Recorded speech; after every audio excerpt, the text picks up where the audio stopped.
Hello.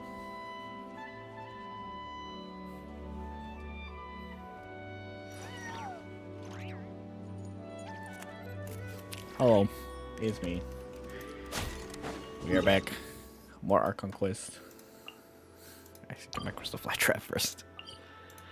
Shit, crystal flat trap.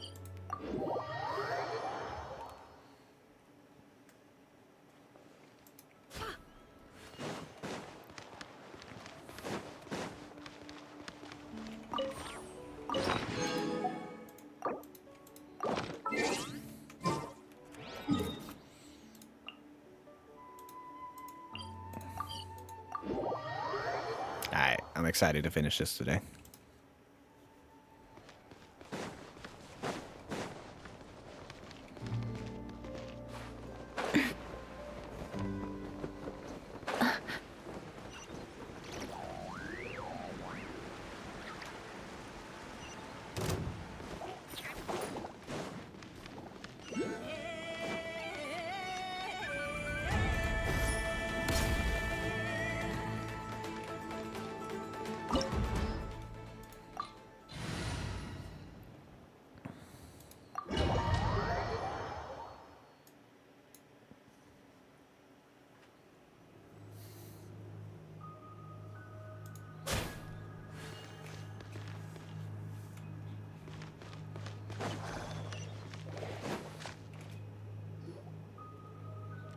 Let it go. Hyperborean. Are these people... Judging by their clothes, they appear to be phantom Hyperboreans from the distant past. That could mean they have some clues about the moon goddess's name, right?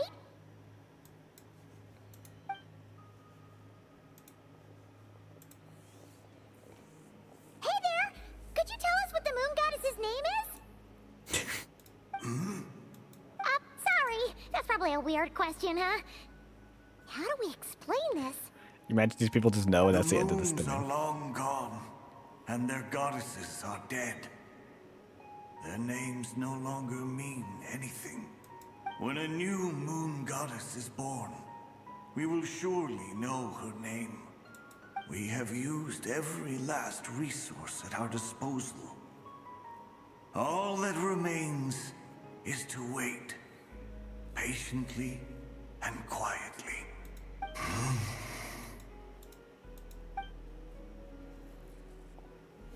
Were the people of the past all this devout? It looks like this phantom doesn't intend to converse with us any further. Surely the new moon goddess he speaks of must be Columbina. Alas, Kuthar's birth came long after the age in which he lived. Salvation did not come.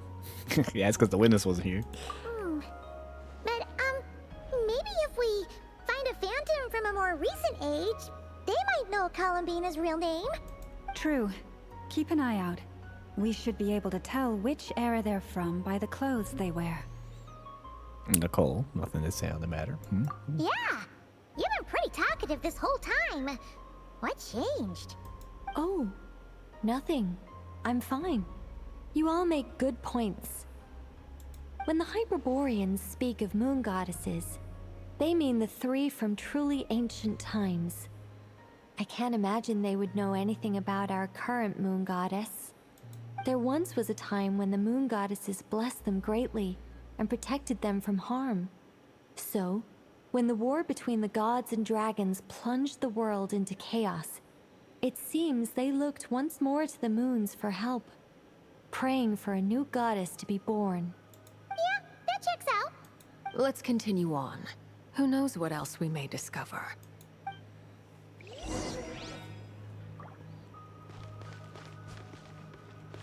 Yeah, what up, homie? The moons have left for now, but they would not abandon us forever. Alright. When the moons rise again, we shall receive their protection. Even in the darkest hour, there is always a way out. Okay. What about you, homies? You got anything to say? No? Okay. Well, baby girl's over here. No, nothing. There's a door blocking this path. Not the door. Not a problem. Try this.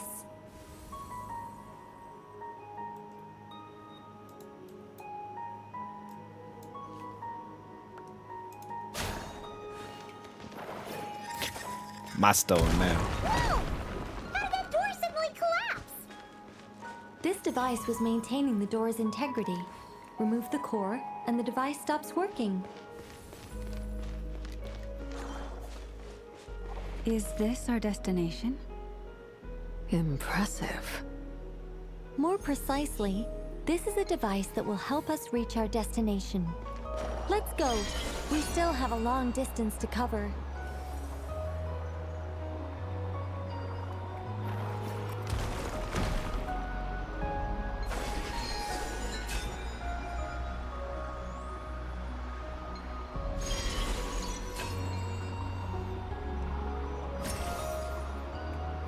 Damn, we're hauling ass. Slow the fuck down, Kuanki.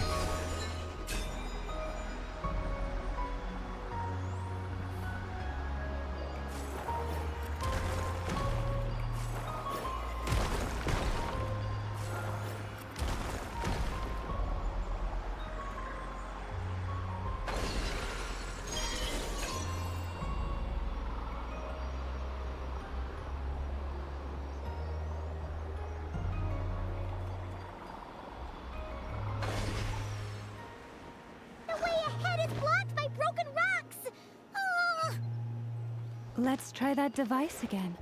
Remember the door from earlier? Yeah, I would if I could grab it. Have to be up here. Yeah. We'll switch It over. works in reverse too. The humans we see are all phantoms, but the monsters are real. Okay. Fascinating place. There'll be plenty of time to admire it later. My bad, definitely. Well, my nephew really have no HP, and I just like, sent him to a certain death.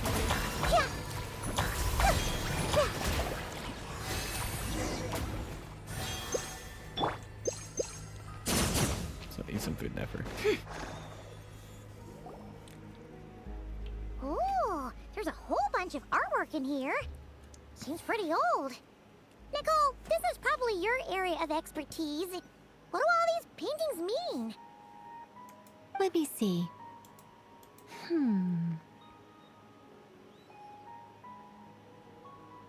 To understand these murals requires some knowledge of the history surrounding the War of Funerary Flame. I shared a little of this with Lauma before. Yes, I think I follow. The dispute between the Moon Sisters, the transformation by Nibelung. Sounds like a long story. Maybe save one for when we get back. Bro, I want to hear the lore on the fuck. Oh no, it's no trouble. I'd be delighted to share the tale again. Alright then. Tevat's 3 moons and their goddesses were brought into being by the will of Nibelung, the then ruler of Tevat. But when the heavenly principles came, they changed the world completely, down to its very foundations. The moon goddesses were nowhere near strong enough to challenge this entity. But the heavenly principles did not view them as heretical entities that had to be removed.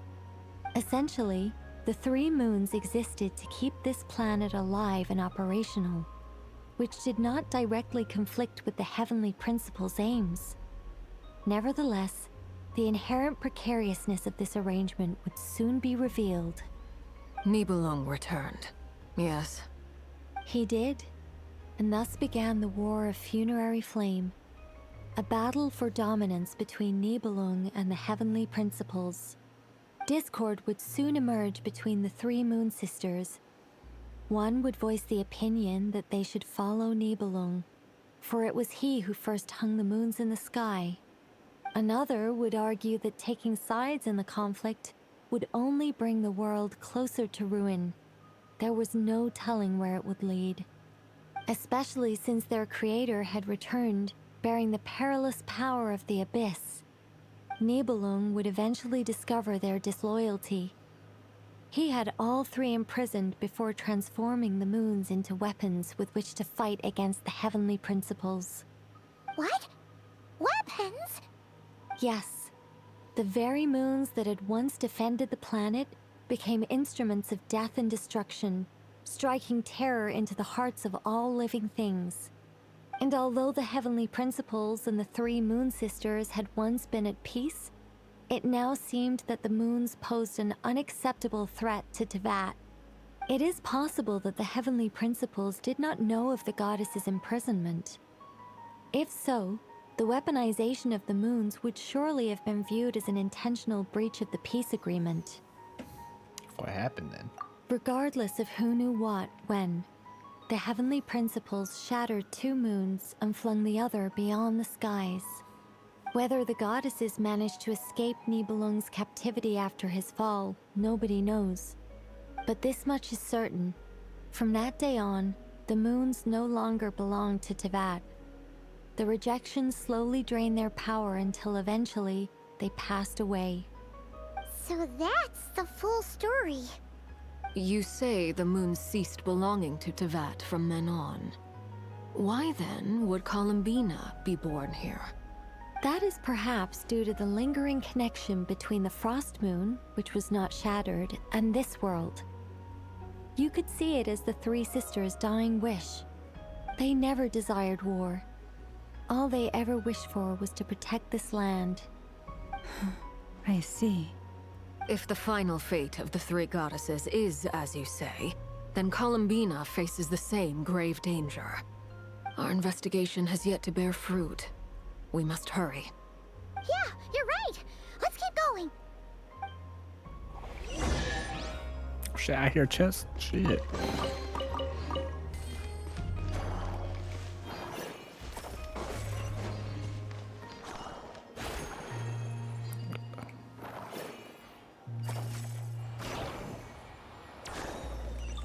Am I just taking this thing for the journey?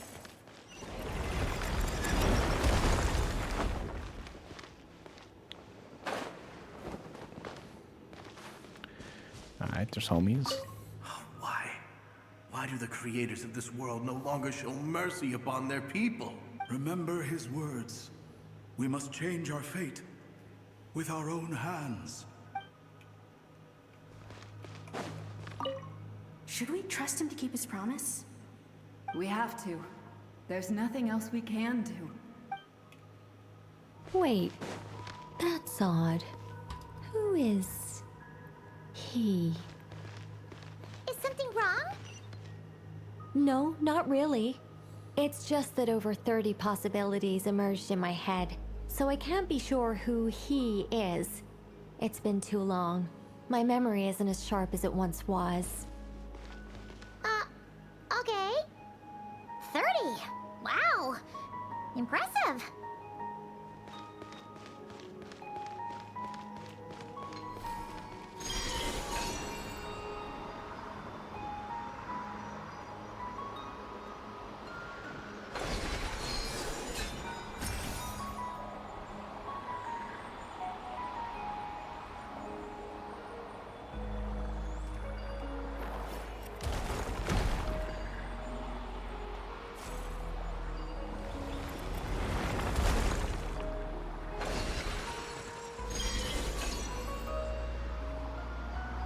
Okay.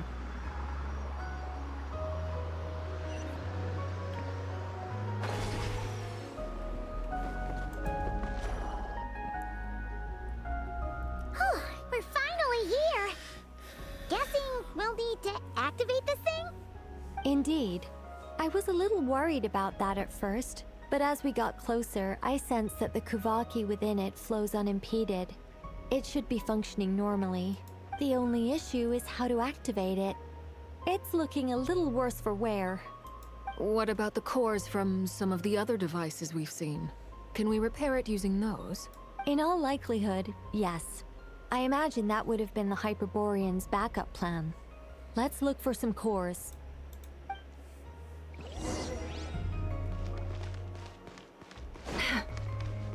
Alright.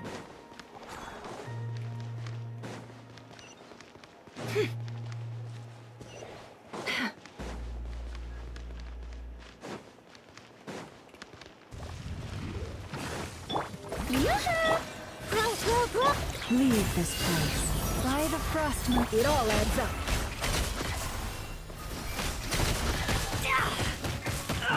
Bro, isn't that fucking about to get fucking murdered again? God damn, dude.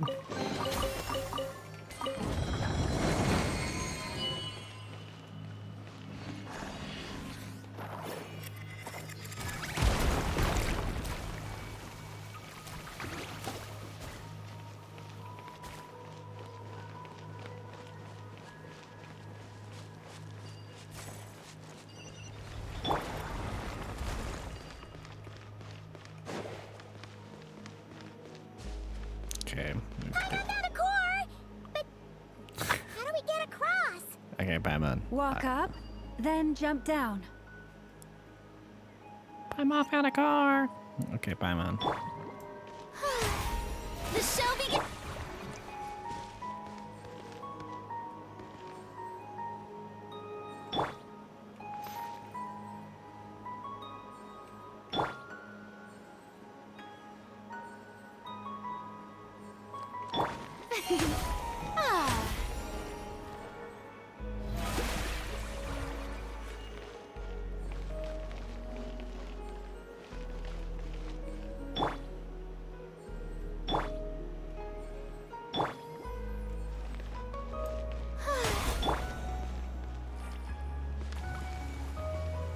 Am I gonna find some random thing that they start fucking attacking like usual?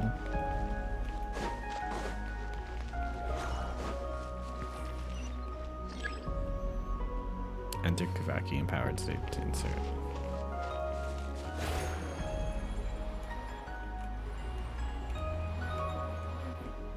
I mean, where?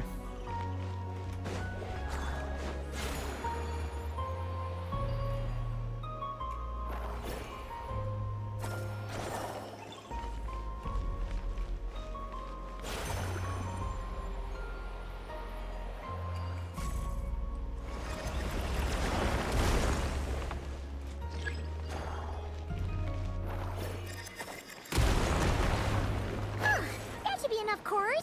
Let's head back.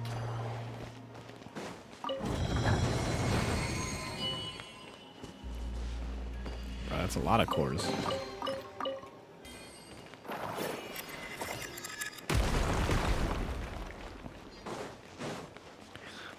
I think we have a core problem here.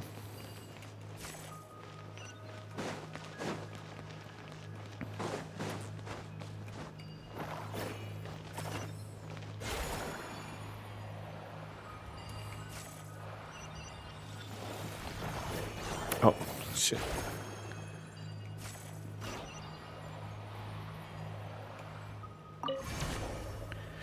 Let there be a bridge. The device is up and running. It's hard to believe that the ancients were capable of constructing such things. Paimon sees our destination! It's right up ahead! Yes, let's go.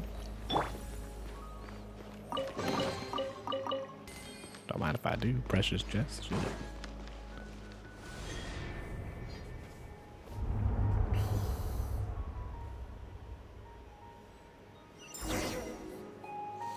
Where does her name rest?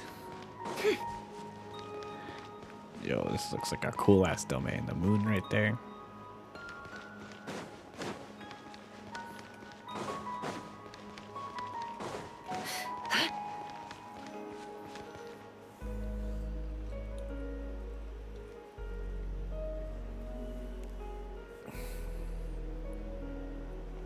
This is where the people of Hyperborea communicated with the moons. We need only place the moon marrow upon this platform on Moon Prayer Night, and we shall be able to open a portal to the moon and send our moon goddess back home.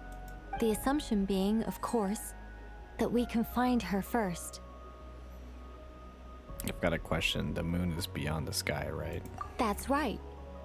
You want to know if it's safe there, don't you? Exactly. It might have been corrupted by the abyss. And yet, she has no choice but to return. You know this. Oh, that's not the only issue here. This is the end of the line, right? We've explored everything we can. And despite looking at historical artwork and talking to people from Hyperborean times, we're we're still no closer to learning Columbina's name. If it's not too much trouble, could you tell me exactly what Alice said to you about finding her name? Oh, sure. What she said was... Then your first job is to find it. As a moon goddess, I'm sure she must have a name she identifies with. Neither Columbina nor Kutar is her true name, and she's never really accepted either of them. Is it not also possible that she has never had a true name? Not at any point in history? That would be a hard pill to swallow. But at this point, we may have to accept that that is the truth. Nah, we know that ain't the No truth. one knows how she came into being, and she certainly doesn't have parents in any sense that we're aware of. Perhaps she was never granted a name at all. But does that mean there's no way to get Columbina back? She's just gonna disappear and there's nothing we can do about it? Huh? Wait, why all this pessimism? Was it the way I phrased this question? You all seem to be taking this in completely the wrong way. What do you mean by that? Well, just because she's never had a real name in the past doesn't mean she can't have one now. What? Think about what Alice said again.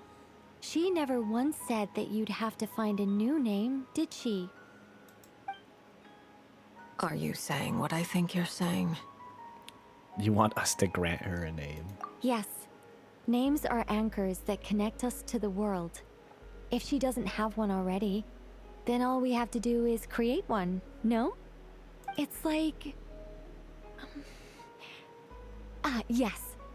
Traveler, when you first arrived in Teyvat, do you think you would have turned around if someone behind you shouted, "Hey, Tumaini"? No, I wouldn't. But what about now? I understand what you mean. Life is a long journey. Even the friends and family by our side can change over time. When people call you by different names, what matters isn't so much the words themselves, but what they symbolize. And of course, whether that resonates with you. Lumine. So, close your eyes and picture the moon goddess in your mind. If you were to call out to her in this moment, what would you say? Columbina. Columbina. Paimon would call her Columbina too. Well, she has long forsaken everything that Kutar represents. I think from now on I should call her Columbina too. Columbina the sequel? There's a sequel? Sorry. Well, I'm funny, aren't I? it sounds to me like you found your answer. Are you sure? Is it really that simple? We haven't found her this whole time, and not for lack of trying. For a journey like this, the process is every bit as important as the outcome. Had you not searched far and wide, rejecting every other answer you were offered? How could you have come to an answer you felt was finally correct? Oh, it all makes sense now. This has Alice's fingerprints all over it. Are you suggesting that Mage knew from the start that Columbina never had a real name to begin with? I can't say for sure. But I can definitely imagine her chuckling in satisfaction somewhere right now, saying, "Ah, what fun." Llama! Your antlers! You should hurry. The festive moon has begun to rise. Do not worry, for when you called the name Columbina just now, I could sense that the power within was enough to summon back the moon goddess. The power within what? The name? Yes. So, the thing is... What's wrong now? This is so annoying. I really want to explain how that whole thing works. Starting from the founding principles of Teyvat and... Oh, I could talk about this for hours. But deep breaths, Nicole. Deep breaths. You're an angel. A sober, sensible, solemn angel who has her priorities straight. Okay then. Sorry for asking. Clearly a bad call on Paimon's part. Anyway, you all need to hurry. Last thing, remember how it felt when you called out that name. Then it is agreed. By the name Columbina, we shall find her. Then we'll throw her the best Moon Paranite party ever! And at last, we will send her home. After informing your friends, everyone splits up looking for Columbina by calling her name. Calling her name, you choose to visit the place where you first met. I can barely move anymore. My consciousness is fading away. Have they come back out? I'd love to see them one more time.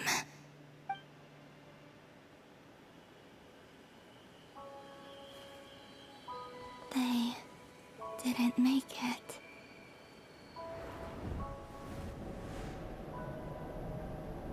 Could you tell me your name? My name is... Columbina!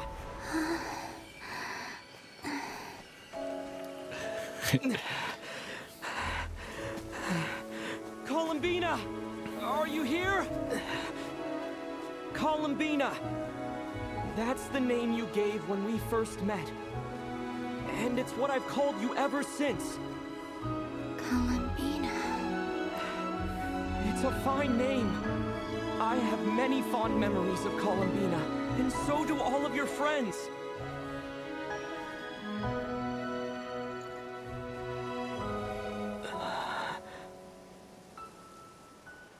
If you like this name,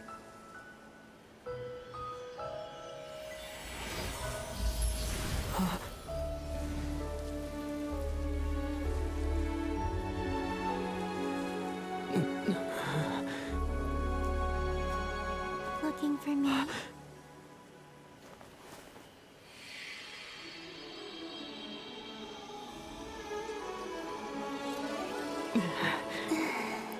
I like it. You can carry on using it.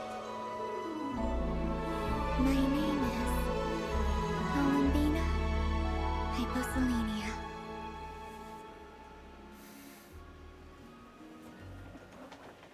Columbina Hyposelenia. That's a wonderful name. I never thought that Columbina would become my real name. But after I met you and my other friends, the things that this name stood for slowly began to change.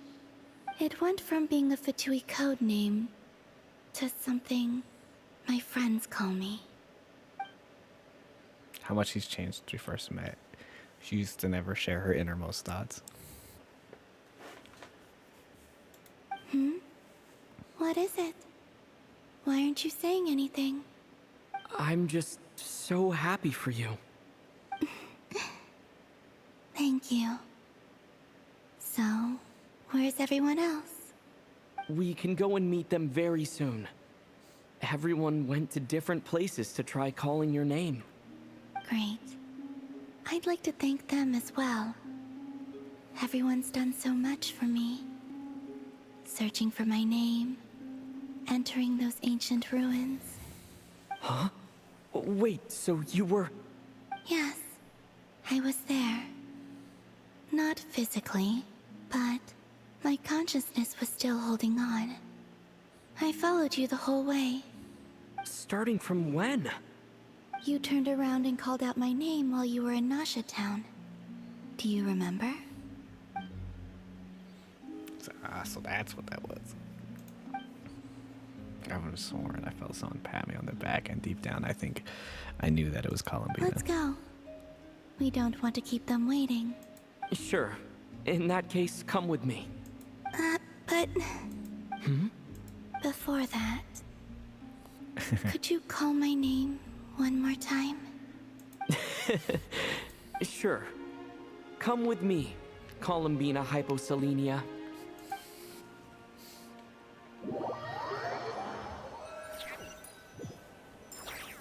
Why people happy? Spreads the good news to you, to your friends by the small animals and Kuhenki. But since not everyone speaks critter sign language, some friends took longer than others to get the message. Columbina. Oh, this truly is wonderful. Llama! Dude, her face is right, random titties. Ha-ha! Just in time for Moon Prayer Night. It's good to have you back, Miss Columbina. Yeah, we were worried sick. Thank you, my friends. With your help, I now have a name that belongs to me. Columbina Hyposelenia. Where's the second half from? You added it yourself? That's right. It means... Born beneath the moon. Yes. And by extension, it can also mean born beneath this world. A fine name. Now, as much as it pains me to interrupt this beautiful reunion, I feel obliged to remind you that the Moon Prayer Night celebrations in Nasha Town have already begun. Don't you want to enjoy the festivities? There's so much to see and do. And some of the ambient lighting and entertainments were sponsored by the kind souls in the Hexen Circle. Nicole? Why have you turned into Dodoko? So you're Miss Nicole. Thank you for helping us, and for helping me find my name. It's nice to finally hear your voice. You're quite welcome. Guiding lost people to hidden treasure is what we Seelie do. And if you ask me, spiritual treasures are far more precious than material ones. Chests are all well and good, but this was what it's all about. Oh, so satisfying. Anyway, I had to go help Alice. It seems like she ran into some trouble. That's why I couldn't be here in person. But don't worry, we're with you in spirit. We'll be celebrating right along with you. Keep an eye out for the Hexen Circle's festive stalls in Nasha Town. I think you'll like what we came up with. Alice said she even managed to rope B in this time. The Frost Moon Scions have also prepared various attractions. I believe Aino and Effa and their crew are setting things up as we speak. On that note, Nefer, about that request I made. It's all in hand. Yehoda is on site to ensure that everything goes off without a hitch. Wonderful. In that case, Traveler? Huh? Come on, Columbina. It's time to celebrate the best Moon Prayer Night ever.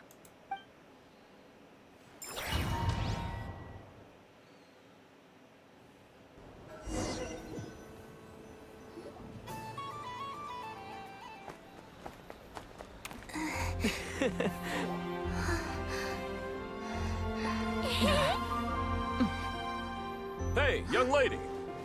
Would you like some Moon Prayer Night candy? Happy Moon Prayer Night. Oh, yeah. I almost forgot to say.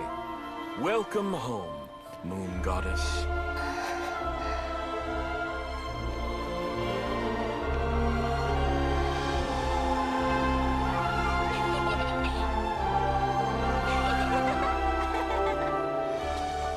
Welcome home, Moon Goddess. Welcome home, Moon Goddess. Welcome home, Moon Goddess. Turning Nasha Town into her home is a festive gift. A rather brilliant idea. Perhaps this is what Krai, Columbina's home, should have been like all along.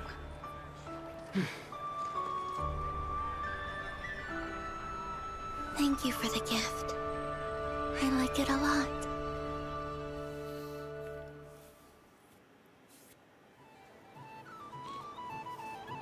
This feels like the surprise of my life. Do you like it? I do. I never imagined I'd ever get to enjoy Moon Prayer Night with everyone so freely. If you quite a strategy you came up with. Hide the tree in the forest. It's not your usual style, Lauma. Is there something about Moon Prayer Night that enhances what's in your head as well as the antlers on top? Apparently so.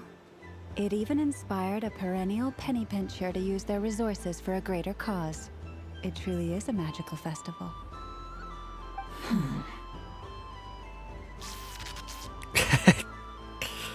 I see it now. This bickering is actually a sign of a strong relationship. Huh? What's everyone doing here? Oh, Miss Columbina, you're back. Yes, I'm fine now. Thanks for your concern.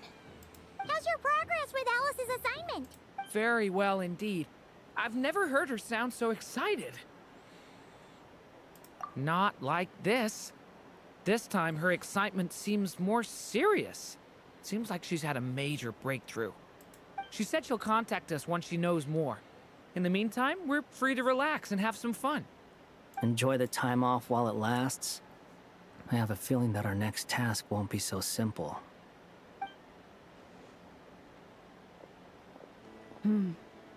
I should go.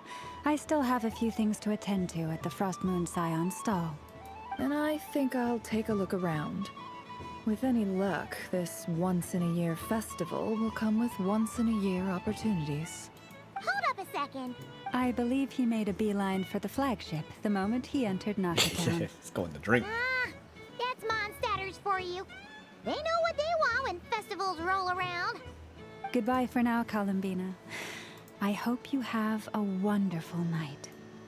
I will.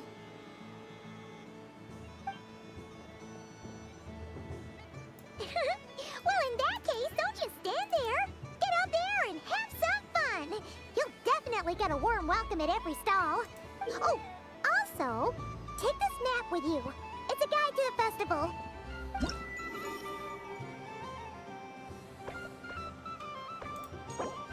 Oh shit, Primo jabs!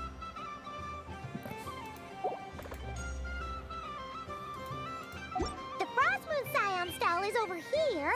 Lauma's invited a whole bunch of cute animals to celebrate too. Over there is the Hexencircle section.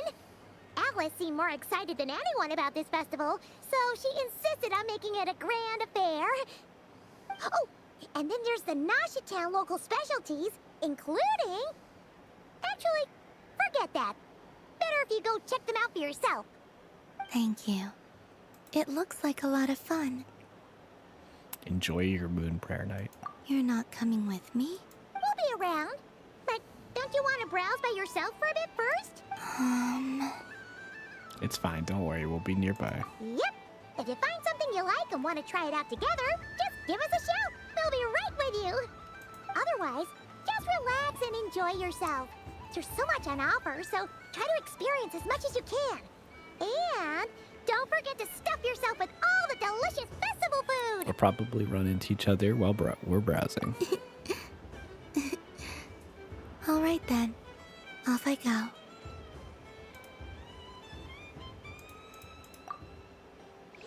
Where should I go first? Oh, we're Columbina again. This must be the mage's stall. It feels like I've entered a fairy tale. Ah, how lovely.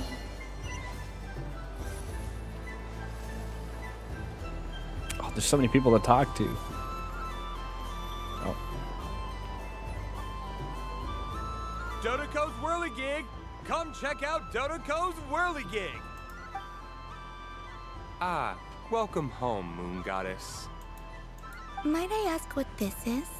Ah, it's a very special amusement sponsored by the great mage herself. Ride on a soft and furry Dodoco and embark on an unforgettable adventure.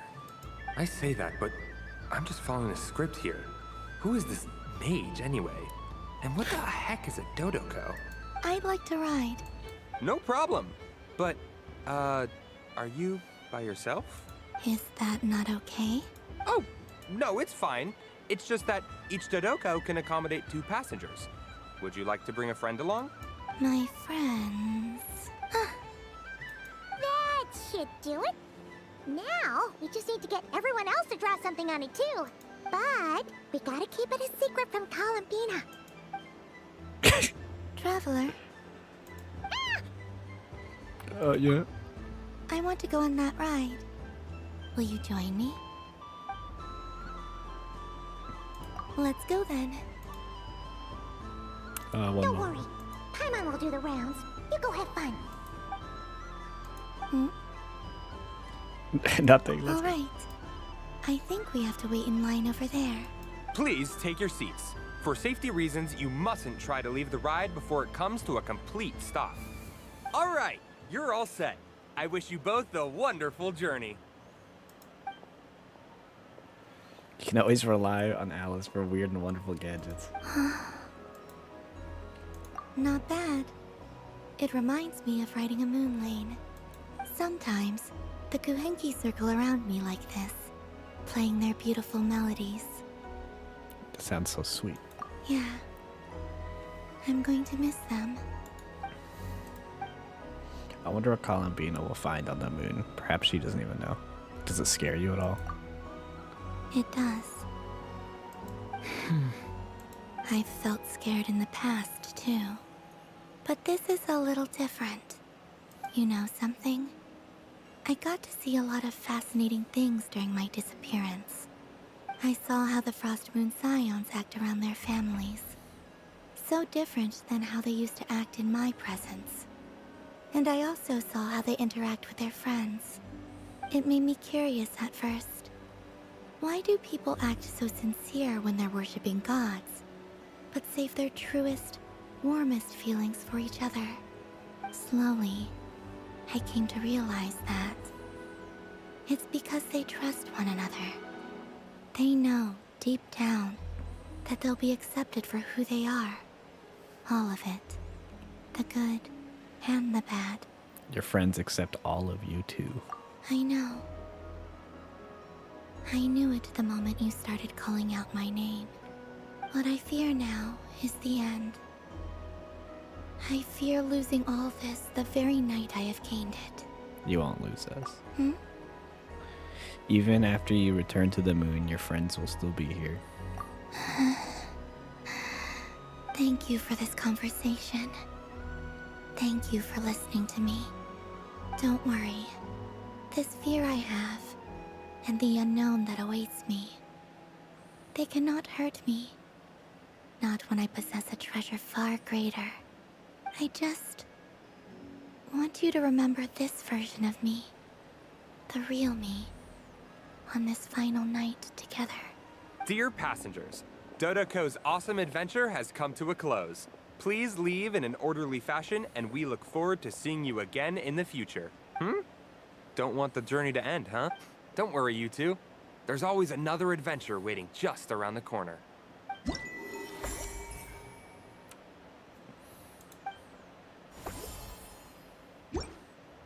So this is the Frost Moon Scions area.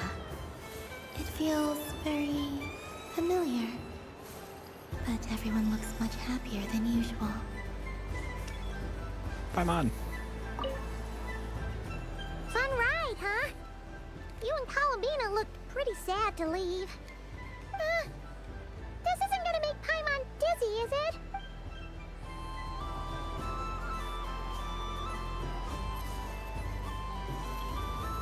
Dory.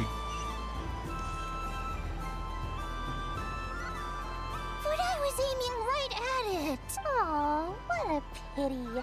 I saw it with my own eyes. You were so Is Dory close. scamming people at this festival? So very close. That's not true.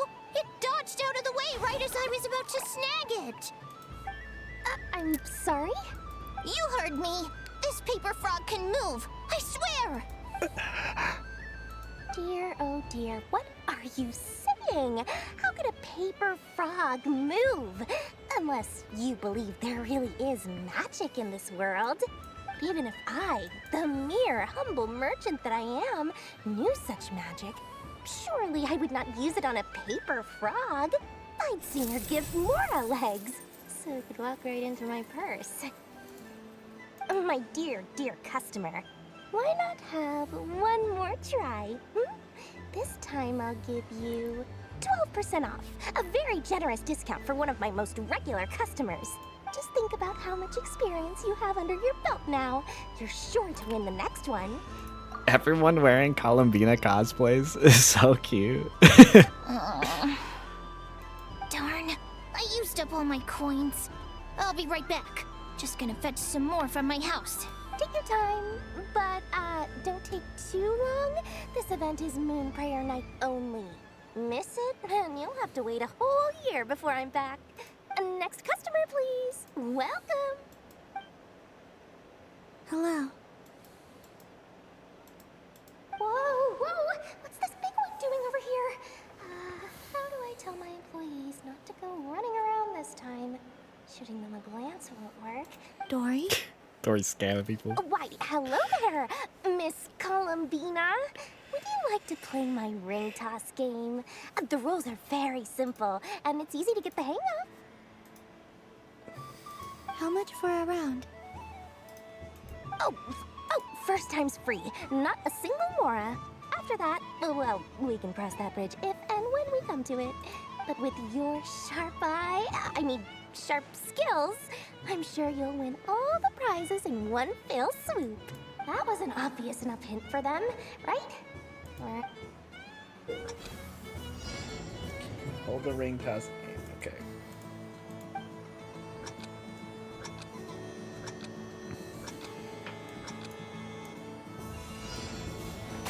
Here comes the ring! I like peanuts. Gotcha, bro. Change tracks. Roselle, should we move or not? Just a tiny bit.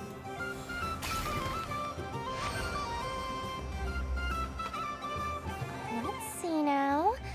Wow, very good. That's the highest score we've had all night. And here's your prize. Now, how about another round? As for Happy Moon Prayer Night, Miss Columbina. Happy Moon Prayer Night, Durin and Hat Guy. Are you here to play the game? Yes.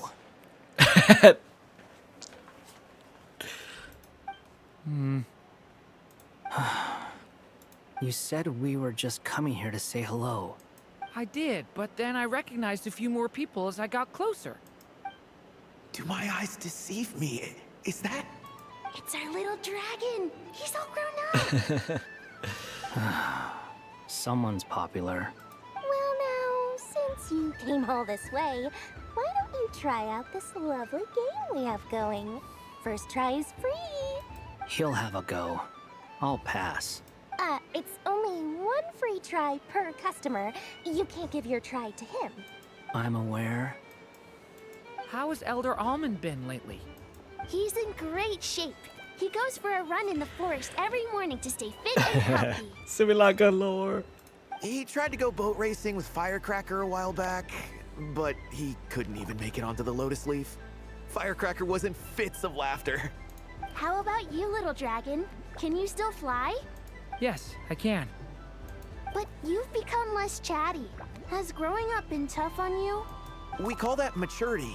You know, the thing people sing about. The knight wields a sword of stone to defend those hearts that are made of gold. Stone is very heavy. That's what keeps him from talking too much. That's awesome! I want to be a knight when I grow up too. Ring, here I come!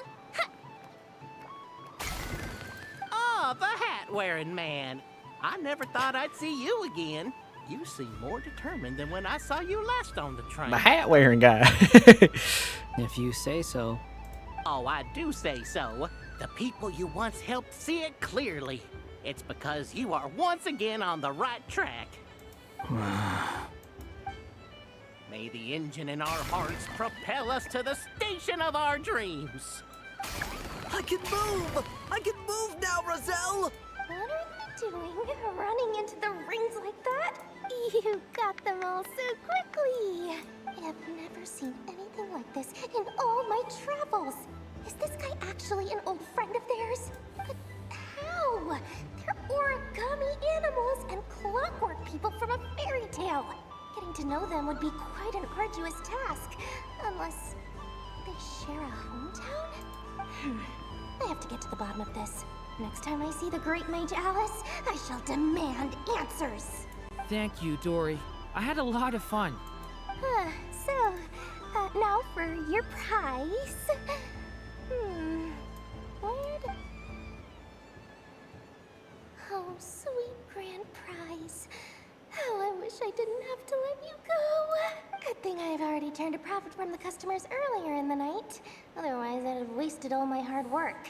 Okay, I'm back. What? I leave for 2 seconds and someone's already claimed the grand prize? Oh, well, these things happen, you know? Perhaps you'd be interested in one of the other prizes instead. We've got all kinds of wonderful goodies here. Is this the thing you wanted? Here, you can have it. Huh? But... Don't worry about it. It will be happier with you. Oh, thanks so much, Miss. I mean, Moon Goddess. Oh, goodness gracious, Columbina. Give me strength. How am I supposed to make any more money from this child at this rate? Daddy, look! That's the game I was telling you about! Forget it. She is the Moon Goddess after all. I'll think of some other way to swing this. Maybe I can try to hook this new kid. Huh? Oh, someone already won the grand prize. Is Duran gonna give it to him? You can take mine if you want. Why are all these bleeding hearts coming here to ruin my business? Happy Moon Prayer Night, everyone. Aw, they're so cute. Happy Moon Prayer Night.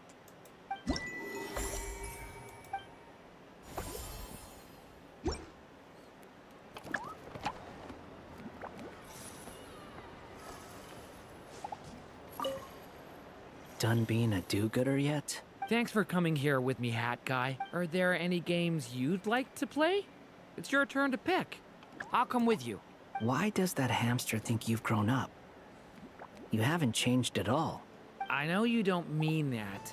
You're just taking the opportunity to make fun of me, aren't you? Even if you won't admit that taking some time to compose yourself is important, I can see that you're doing it in practice. Otherwise, you'd have taken off your hat and flown away by now.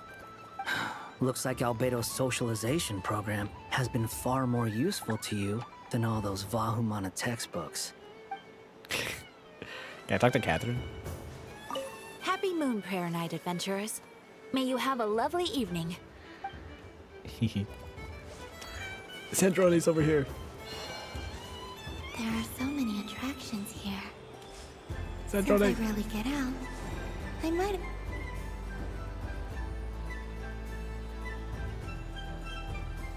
Well, well, look who it is. I heard someone went and disappeared on us the moment we let her out of our sight. They looked all over for you. Frankly, I didn't think you'd be back for Moon Prayer Night. Were you worried about me, Sandrone? You would like that, wouldn't you? Do you even hear what you're saying? It seems to me like you disguised yourself with festive headgear, just so that you could come see me on Moon Prayer Night and make sure I'm okay. You didn't even bring Polonia with you. You? I thought you couldn't see. I cannot. But I sense the confusion of those around us rippling through the Kuvaki currents. Based on what I know about you, let me guess what you're wearing. Rosie's gonna go insane. Cat ear? Shut up! I'm only here to protect the Fatui's interest in this territory. Running into you was pure bad luck. Really? But you were the one who asked Arlecchino to help everyone find my name. Columbina! Ugh! Just one more word, and I'll unscrew your vocal cords. It's Columbina Hyposelenia now. Tell someone who cares. I've missed you, Sandrone. The whole time I was gone, I was thinking. I hope I get a chance to say some ugly words to you. Is that supposed to be a joke? Anyway, let's go play that game. What? You mean that frostfin whale? Yes. It's some kind of game where you get bitten if you step on the wrong tooth. Seems like fun.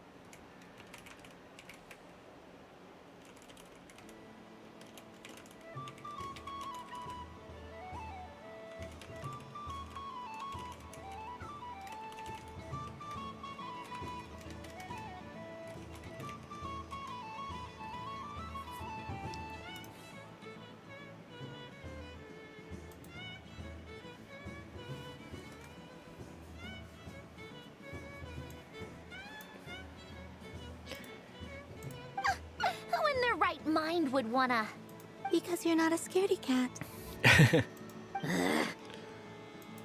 Gah, fine! You wanna play? Let's play. Don't complain when I kick your sorry butt. Lovely. You old geezer! I'm gonna beat the pants off you! Just you watch! I almost forgot. Sandrone, What is it now? you'd better not lose, or I'm going to beat your head in. What? Allow me to demonstrate since I'm feeling so nice. You just step on the teeth, like this.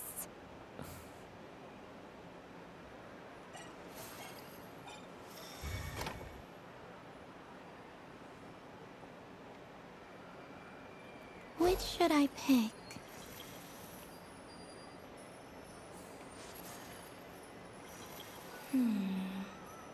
I'm getting a bad feeling from this one. Your turn, Sandrone.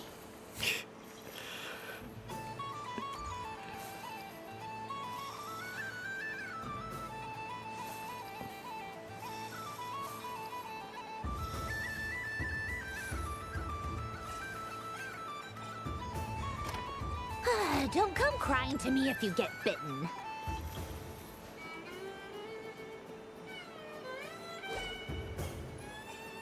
There are less and less teeth remaining.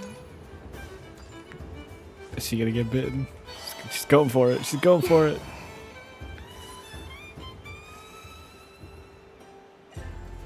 Huh? What's that noise?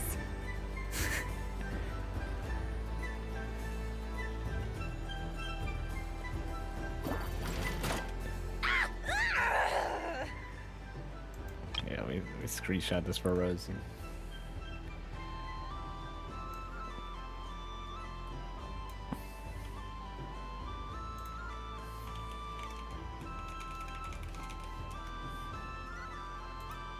I think you might have picked a bad tooth, Sandrone. Shut it! Do you need any help? It seems like you're stuck. Oh, it evolved. I can screenshot again. Do you need any help?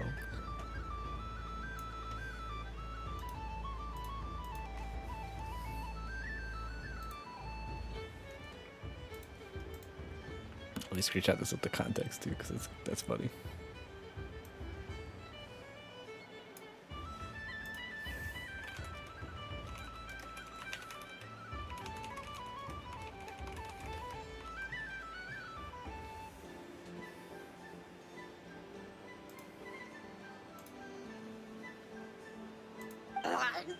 No!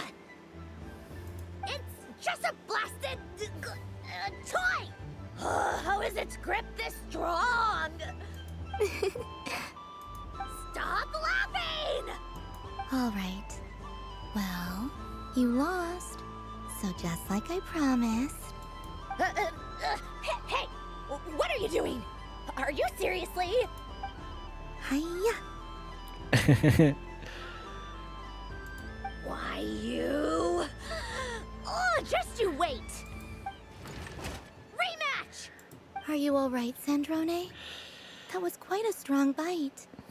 Are your clockwork parts? Quit your fussing! I don't need it! Alright. I'll go first this time.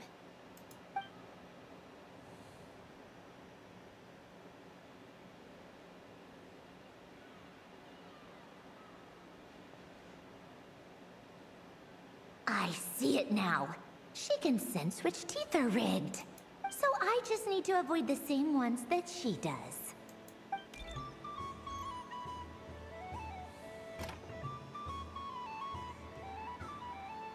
This one... Seems fine. She avoided that one then? Now I've got you. All right, my turn.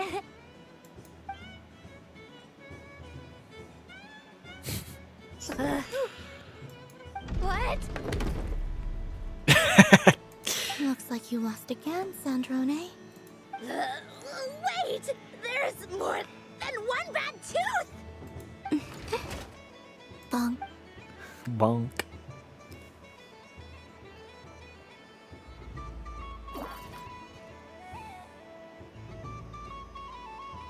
The rage bait is... Stupid game! What idiot came up with this? Are you alright, Sandrone? You said some nasty things just now. Oh, I'm peachy. Should I let you bonk me on the head as well? Ah, forget it. Come on, bonk away. It can be your consolation prize for losing so badly. The rage baiting. It's crazy. I told you, forget it! Gah, you've always been so annoying. Singing right outside my door, inviting yourself to my tea parties, going AWOL. And now you're off to the moon or something. Of all my days with the Fatui, the times I spent with you, Arlecchino, and Rosaline, they were my favorite. I will not forget them. Just as I shall not forget this moment. We'll always be friends, no matter where we are, right? Who'd want to be your... Oh.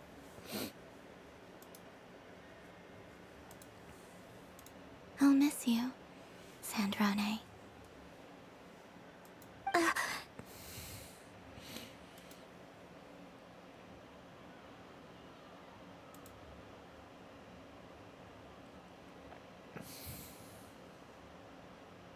Goodbye, Sandrone.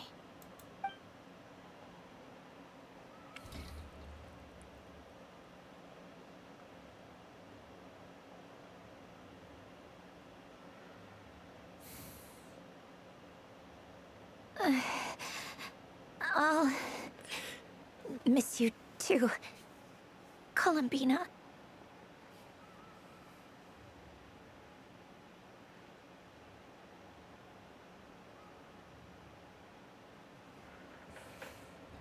Sorry, what was that?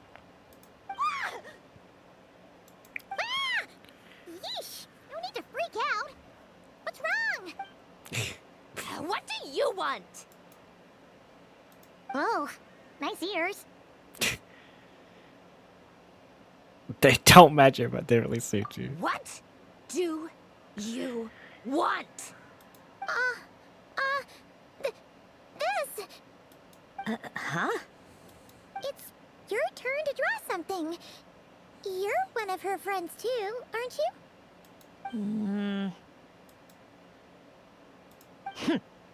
Doesn't know how lucky she is. Sorry? Nothing. I'm done. Take it. Oh, that was fast. Oh, and one more thing. Last time we spoke, you mentioned you were interested in the Narcissan Kreuz Ordo's research. Remember? There were too many people when we last met, so we didn't get the chance to do this. What are you talking about? We'd like you to have a look at this. This is... Oh. Alan, Renee, and Marianne. Huh. The Holy Blade. A savior's plaything. You don't approve of their goals. It's not about whether I approve or not. These people, they would sacrifice themselves for the sake of the world. Especially Alain Guillotin and Renee. That is something I would never choose to do. Still, I didn't know they had any pictures left from that time. If I'd have thought to bring a camera, I'd have... It's okay, we snapped a photo. What? Yeah, of you being bitten by the frostfin whale and Columbina bonking you on the head. Tear it up! Now!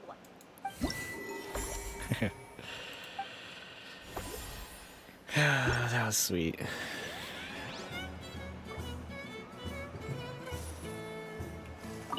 What's there to see on that moon anyway? Let her go up there and cry alone. See if I care.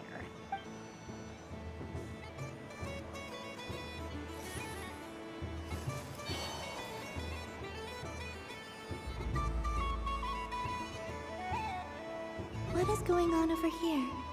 It looks like fun. Hold it right there! You can't run away from me, Moon Goddess. Hmm? Are you talking to me?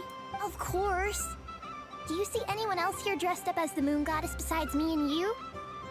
Hey, come on. Call me by my title. Happy Moon Prayer Night, Moon Goddess. And the same to you. Anyway, there's no time to waste. Get ready for the duel of a lifetime. Duel? Meet my partner, Stacko. Come on out, Stacko. Well, don't just stand there. Let's see your partner. Partner?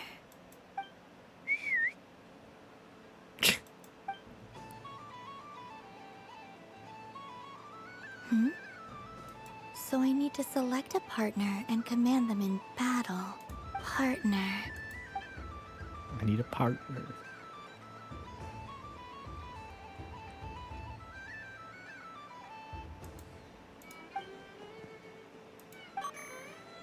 Whoa! Am I seeing things? Where'd you get a Kuhenki? They're super rare. That's great. But you can only bring one partner to battle against me and Stacko. No ganging up allowed. They all look so eager to be picked. Which one should I choose? It's an adorable robot. It's good. I'm not sure what this bot is trying to say, but it seems very happy. That up.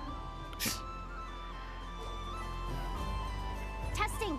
Testing! Oh, this is an emergency broadcast! An exciting battle is about to take place right here at the Nasha Town Special Arena! In this corner, we have the Moon Goddess and her robot partner. And in the other, we have the Moon Goddess and her other robot partner. This announcer stuff is harder than I thought. Why does everything I say sound so dumb?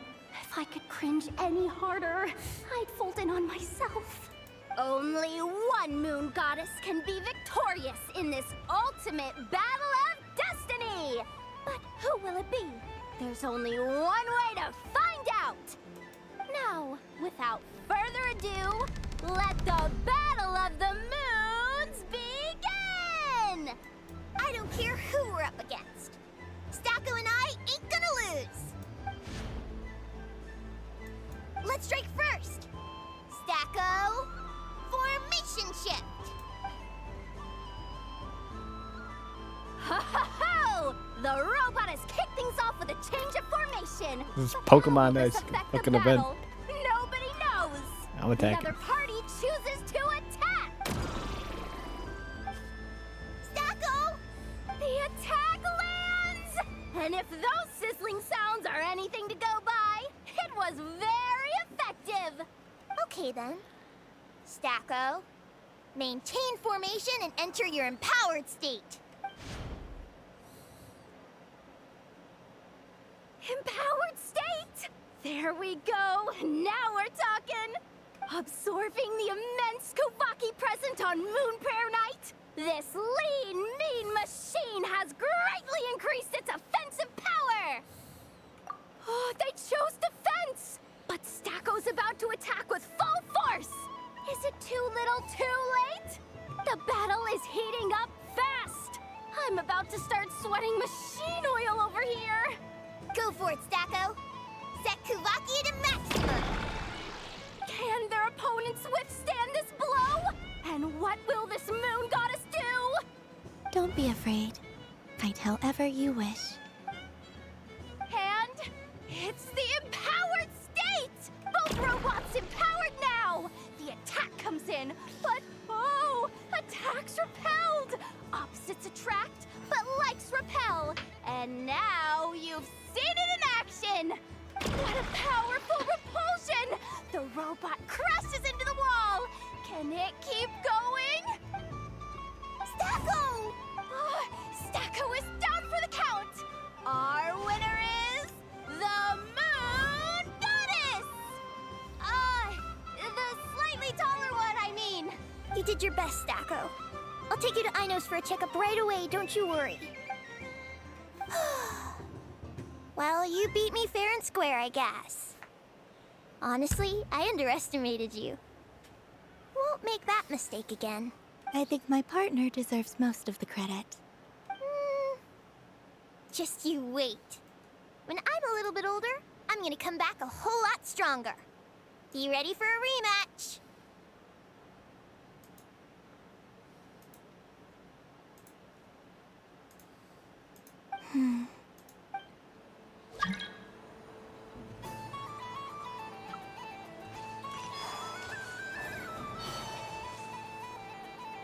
Moon Prayer Candy! Beautiful, tasty Moon Prayer Candy! Buy a whole box, share it with your friends and family! Candy? To share? I wonder what flavors everyone would like. Welcome home, Moon Goddess. Fancy a box of Moon Prayer Candy? Sure. I knew you would. Now, what flavor would you like? I'm not sure. What flavors do you have? Is this for yourself or as a gift? A gift for my friends. Ah, I see. In that case, I'd recommend apple, lockaberry, or midsummerberry. Those are the most popular. Do you have nocturnal blossom flavor? Huh. I've seen couples give those as gifts before, but I did not know they were edible. No? Okay then. Moonfall silver? You did say this was for friends, right? Maybe smetana then. Hey, now that's a creative idea! I've never tried it before, but if you're happy to wait, I can see about whipping up a batch on the spot. While we're at it, you got any other ideas? Green grass, kumquake, extra strong cotton company discuss flavors. The scent of exotic candy soon draws over the nearby children who excitedly form a line. Before long, everyone's brainstorming new ideas for flavors. Smoked fish steak, berries, fried meat, rain-soaked moon prayer blossoms. The stall owner prepped with expectant gazes on every side. Lest his courage soar free, and colorful candies are placed in the box one after another. Here you go. Every flavor you asked for is in there. Thank you. I should be the one thanking you! You brought me a whole bunch of new business. It's like a genuine blessing from the Moon Goddess. I hope you and your friends have a lovely night.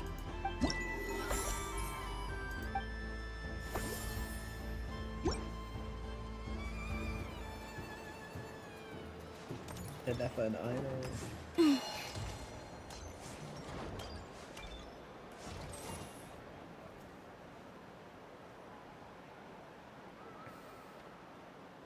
This doesn't make any sense. How am I losing every single time?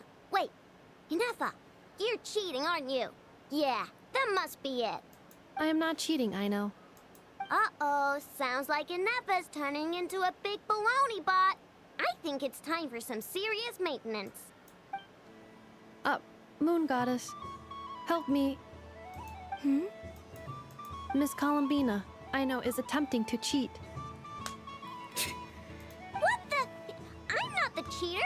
You're the cheater. How dare you throw it back at me?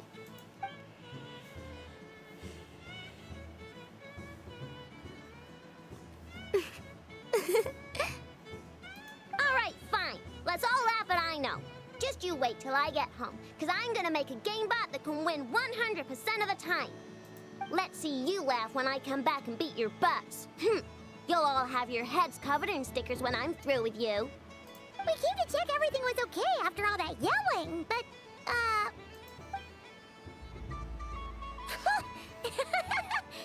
What do you play? Whatever it is, it sounds like cheating is allowed.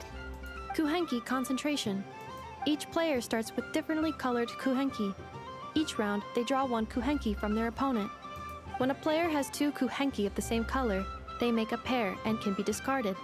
Any that can't form a pair must be kept. The round ends when a player can't form any more kuhenki pairs, and that player gets a sticker. ooh, can 4 people play as well? That is fine, so long as the turn order is fixed beforehand. Alrighty then. In that case, the 2 of us will join as one team. Okay, but if you lose, you're both getting stickered. I don't want to hear any excuses. Sure. And if we win? If you win, only one of you gets to sticker someone else. I have taken to calling this. I know logic. Hey, lay off me, all right? Okay, so we're starting the game from scratch again, which means all my stickers so far don't count. Looks like Luonatar is the Kuhenki of honor for this game. Anyway, let's go clockwise, starting from Inefa.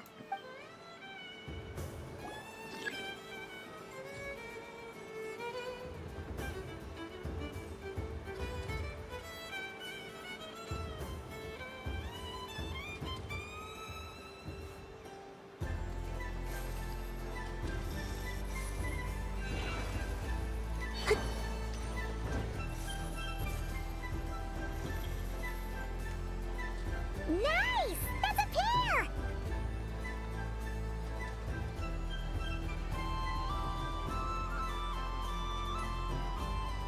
Go, go, fly!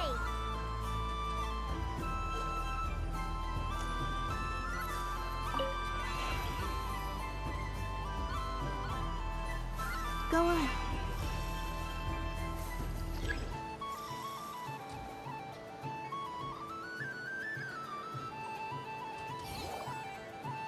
I have a pair.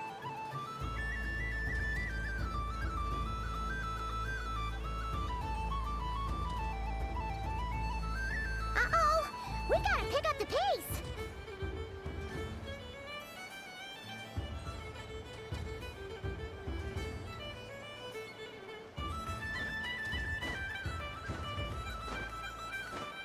Phew, that was too close.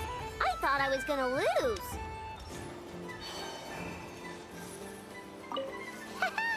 Let's see who's gonna be the unlucky one.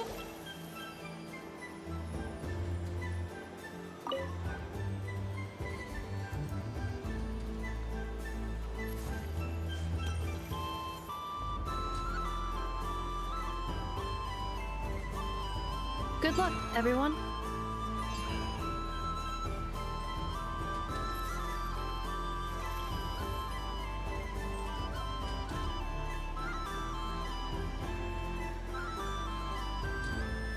Let me pick a good one. What's it gonna be? You're looking very pleased with yourself there. What happened to being a huge Grumposaurus? I won. Duh.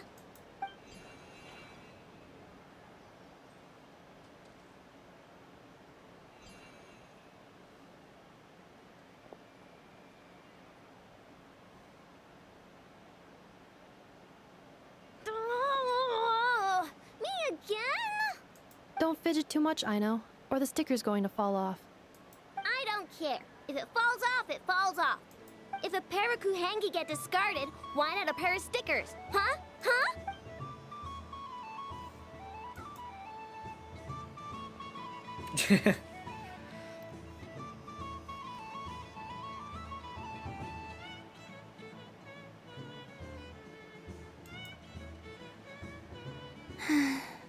I've lost.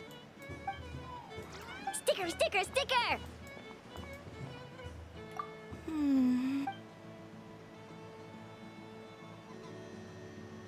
Cute!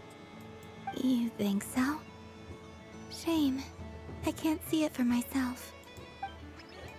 What did Luanatar say? She said it looks so cute that she wants me to lose a few more rounds. After many more rounds, everyone's heads are covered in stickers. Except for one. Yeah, definitely. Who put these stickers on Paimon's eyebrows? Ugh, she can barely see! Alright, now, I think we got enough evidence to prove that there's a serious problem here. Yes, I agree as well. The culprit is... Inefa! Culprit? What did I do? Quit acting dumb, Inefa! You're not wriggling your way out of this one. I've been watching you. Not only did you remember whose side Luanatar started at, but every time someone drew a Kuhenki, you were logging it and calculating every last possibility. Which Kuhenki pairs were gone, who had what color Kuhenki in their hand, even our facial expressions. Exactly! What Aino said! Putting aside the fact that running calculations is not against the game rules, do you have any evidence to support your allegations? But that's not against the rules either. So she admits it. She certainly does. Alright, everyone grab a sticker. It's time to get Inefa back. But... Take that! We're about to hack to her.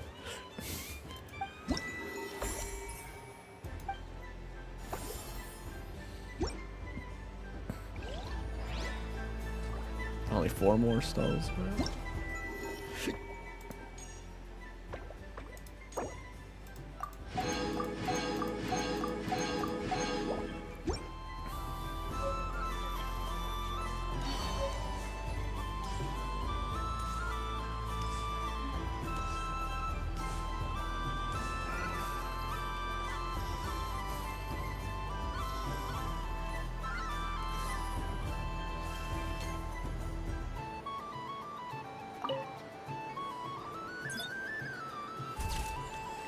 And done! Here, take a... I think it looks quite funny. Well, Paimon thinks it's super cute. It looks like a silly chic badger and a rhyme-horn deer that's about to fall asleep. Maybe I'll stand on the Sheik Badger's side instead. It looks like we've attracted the attention of quite a few animals. Let's make room for them. What, these fucking birds are taking...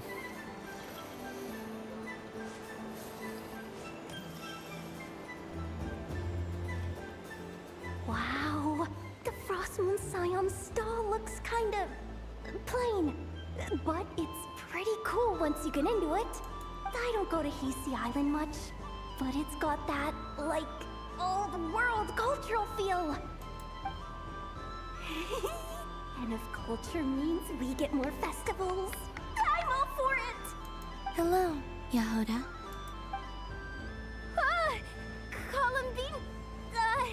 Hello, Moon Goddess? That was too close. I almost gave the game away in front of the staff. Oh, wait. What's the deal with her shoes? They don't make a sound when she walks. I could do with a pair of those. Do you like balloons too? Balloons? Oh, you mean those? What's so fun about balloons? I'm not a kid anymore. They're probably more up Aino's alley. Yes. The animals seem very curious about these strange flying objects. I was drawn here by their voices. I recently learned a fun new game you can play with balloons, so I decided to come and give it a try. A new game? Hello. Welcome home, Moon Goddess. Here to buy some balloons? Yes. Could you give me a few that haven't been inflated yet? Are you sure? I guess it's not a problem. She gonna make the but- water balloons and throw them at Yehoda? Yes, please. Thank you. Uninflated balloons? But those are just little rubber pouches. What does she want with those? Would you like to play the balloon game, Yehoda? Huh? Sure. I guess. How do you play it? Wait here a moment. Oh. This is so weird. What have I got myself into now? I thought I saw Columbina nearby. Uh-oh! That's the fourth Harbinger! Although she's helped us out quite a bit, she's good people, right? Is she looking for Columbina? Oh, guess that's my ticket out of here. I'm not sure my heart can take being sandwiched between two Harbingers. Which stall is she checking out? Oh, it's that other Frost Moon Scion's one. Try on the headgear, see what it's like having antlers or animal ears for a day. Oh, I wouldn't be caught dead wearing that stuff. So embarrassing. I have enough gear to carry as it is. Wait, what? She put it on? How peculiar. This would take some getting used to. I wonder if this is what it's like for Lynette. Arlecchino wearing cat ears, not something I had on my bingo card either. It really suits you, ma'am. What is this? She was so intimidating a moment ago, but now, dang, she's really rocking those ears. I suppose I may as well keep them on for now. All part of the festive experience. She's coming this way. How do you do, Miss Yehoda? Oh, jeez. Don't talk to me while wearing that thing. Where am I supposed to look? Oh, hey there. I'm looking for Columbina. Have you seen her? She just... Huh? Wait, is that what she meant by balloon game? Yeah. Holy shit. She wailed that thing. No fair! How come I get caught in the crossfire? An ambush from the rear? Is this a declaration of war, Columbina? Would you like to play too, Arlecchino? Seriously? Are they gonna start some beef right here, right now? Gladly. That said, I believe there is another who would like to join. Boss Nev! Thank goodness! Gotta get me out of here! Things are kicking off big time! Hello there. I'd like 10... no, make that 20 balloons, please. Uninflated. What? Miss Moon Goddess, I hope you're prepared to pay the price for assaulting my employee. Welcome to the game, Nefer. Just to be clear, let's keep this a fair fight, okay? No strange powers, please and thank you. Naturally. Don't just stand there, Yehoda. Aren't you going to team up with me? Huh?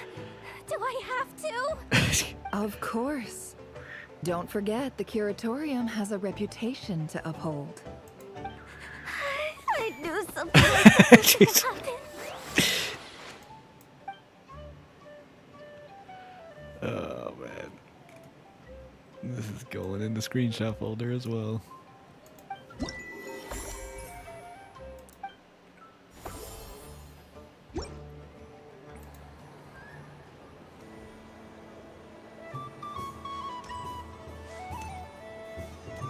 What?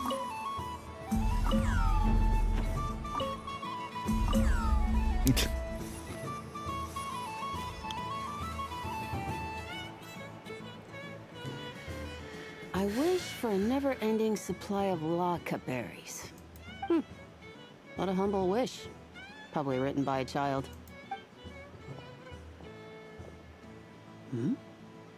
Is that Lauma the Moon Chanter?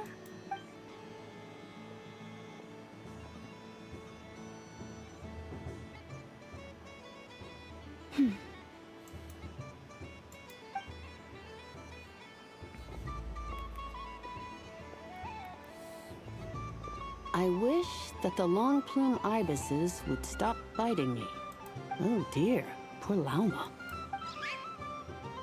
All right, I'll write that one down for you. I got it. While everyone else is celebrating Moon Prayer Night, you're as busy as ever. I don't mind. It's rewarding work. A good kind of busy. My antlers are at their heaviest tonight, and the Kuvaki waves are especially strong. But as I help these dear friends hang their wishes up, I feel a great peace within myself that is hard to describe. You see, they are all such beautiful wishes. And they are ones that we can fulfill by our own strength. Do you blame me, Llama? I want to hear your honest answer. It is by the help of so many people that I can return to the moon. But I feel as though I've hardly done anything in return. You've done plenty, Columbina. I say this in earnest, both as someone who knows your history, and also as a friend who has seen what you've been through. What about as a moon chanter? I feel proud to honor our moon goddess's wish. And I'm sure any moon chanter in history would have felt the same way. Thank you for your kind words, Llama. But... since you asked for my honesty, I won't lie to you. My feelings are mixed right now. Besides pride, I also feel, I suppose it's a reluctance to let go. Once you return to the moon, we will be far apart and separated by a false sky. I'm sure those of us left behind will gaze up at that sky, yearning for the moon once in a while, just as you used to do. I will miss you, Llama. I will miss you all.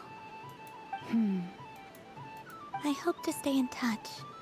I will try and find some way to send messages down from the moon. Perhaps you could use Kuvaki. I've heard Yehoda say that signals can be sent using long and short waves, or strong and weak lights.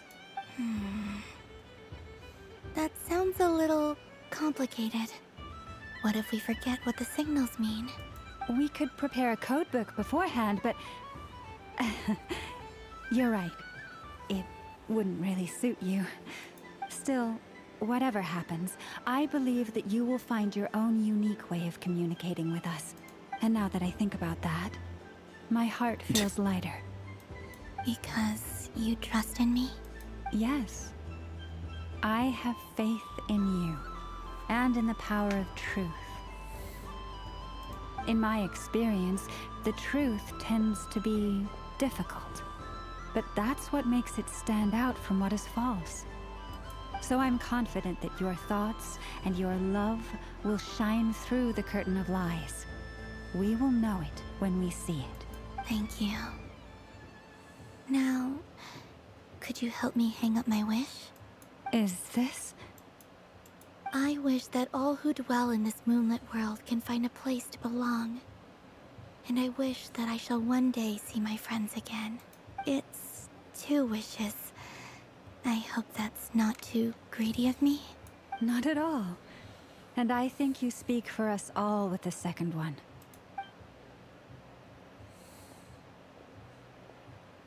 I shall continue to pray until the day that all of these wishes come true.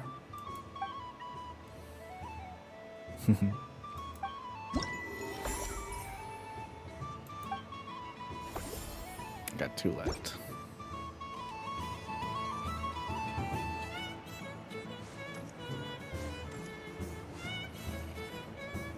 Sunny days! I prefer sunny days.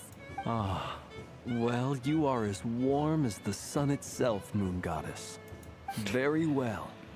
I believe your spirit animal has to be this most adorable chic badger. Wow! Thank you, Mr. Talking Magic Lamp. Have a very happy festival, Moon Goddess. Fucking Flins. Flins? That's you, isn't it? It's our little secret, my dear traveler in Paimon. Okay, sure, but why are you here selling sugar sculptures? Everyone celebrates in their own way. After gazing into the abyss and spending time around gravestones all year, what better way to relax than to see sunny smiles on the faces of the living? Besides that, I like to think of myself as a fair judge of character. I dare say matching personalities to confection suits me rather well. That's not what Paimon was talking about. Aren't you afraid that your true identity might be exposed? Should I be? There is all manner of magic in the air this moon prayer night, thanks to the work of the great mages. I see Miss Columbina is hiding in plain sight. Why should I not do the same? Why miss this rare opportunity to enjoy a special evening in my true form? Fair enough. You got a point there. People who don't know you will probably think you're just a talking lantern. Well, now that we see eye to eye, what brings you here? Not a search for your spirit animal, I presume? Ah, well, actually... Here, see for yourself. Oh, this is... How wonderful. A beautiful idea. Yeah, we just met Barca, and he said that having everyone draw their own section was kind of boring. So, he did your bit for you. Ah, Varka. Ever the maverick. I see his artistic skills are truly one of a kind. In that case, I shall paint something on Mr. Albedo's behalf in a short while. What? Why not now? Ahem. Welcome home, Moon Goddess. Whew, that was close. Hello, Flins. She recognized you right away! What keen eyes you have, Miss Columbina. Especially considering they are shut. I did not see you. Rather, I sensed you. I can sense the fluctuations in Kuvaki all around me. One would expect no less of the Moon Goddess. Might I interest you in some candy? Yes, please. Excellent. I shall make some for you right away. Something the matter, Miss Columbina? What about my spirit animal? All the other children carrying sugar sculptures are talking about it. Wait, is she taking the test seriously? Ah, my apologies. How could I neglect that? You are quite right, Miss Columbina. Every one of us has a magical creature living in their heart. Would you permit me to help you find yours? Yes, please. Do you prefer the day or the night? Night. Which of the 4 seasons is your favorite? Winter. Think of a perfect day. What is the weather like? Sunny, rainy, or perhaps cloudy? Rainy in the morning, sunny at night. What kind of answer is that? Forests, lakes, and open seas. Which do you prefer of these? I like them all. Imagine you opened your very own shop. What would you sell there? Moonlight, I think. Wow! Paimon would totally shop there. It wouldn't cost anything. You'd just need to visit. Aha! I believe I know what your spirit animal is. Here. For you. Oh, it's a Kohenki! Indeed. A free-spirited being with a deep love for all things here in Nodkrai, who selflessly lends her aid to as many people as she can reach. It is the perfect fit for you, Miss Columbina. Thank you. It would be my honor. But you shall have to forgive me. We have known each other for quite some time. I doubt there is any answer I could give that would come as a surprise to you. So instead, would you accept this sugar sculpture as a token of our friendship? It's a lantern. Hey, why don't you two go enjoy your candy over there? Paimon wants to try out this spirit animal thing too. Right, Blitz? Come on, play ball. But I want to hear Paimon's answers. But it'll probably take ages. Paimon's a complex soul. And we don't want your candy to melt while you wait, huh? Oh.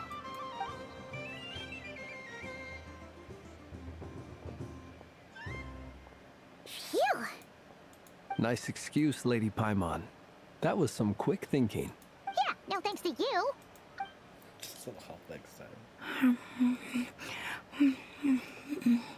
It's sweet. Is that Lockaberry? I wonder what flavor the traveler got. This way, this way! It's the candy-selling lantern! I'm coming! Of course, traveler. Maybe we can share? Yes. I found out recently that people share their food sometimes, so I'd like to try it. Or is that a no? Thank you.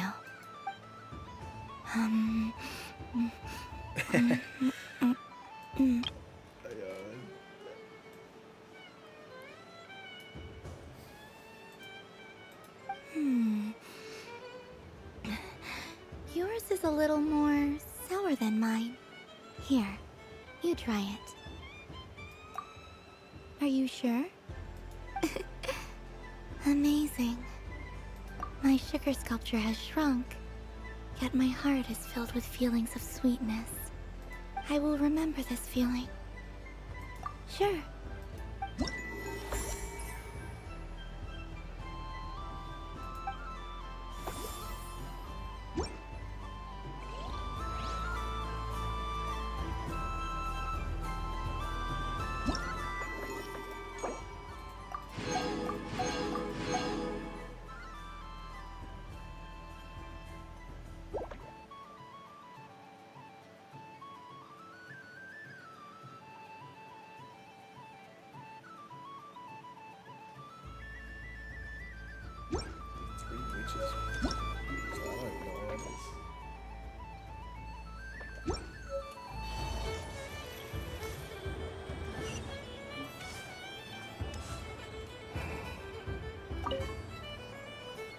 A soft and furry creature that bounces and jumps. Welcome home, Moon Goddess.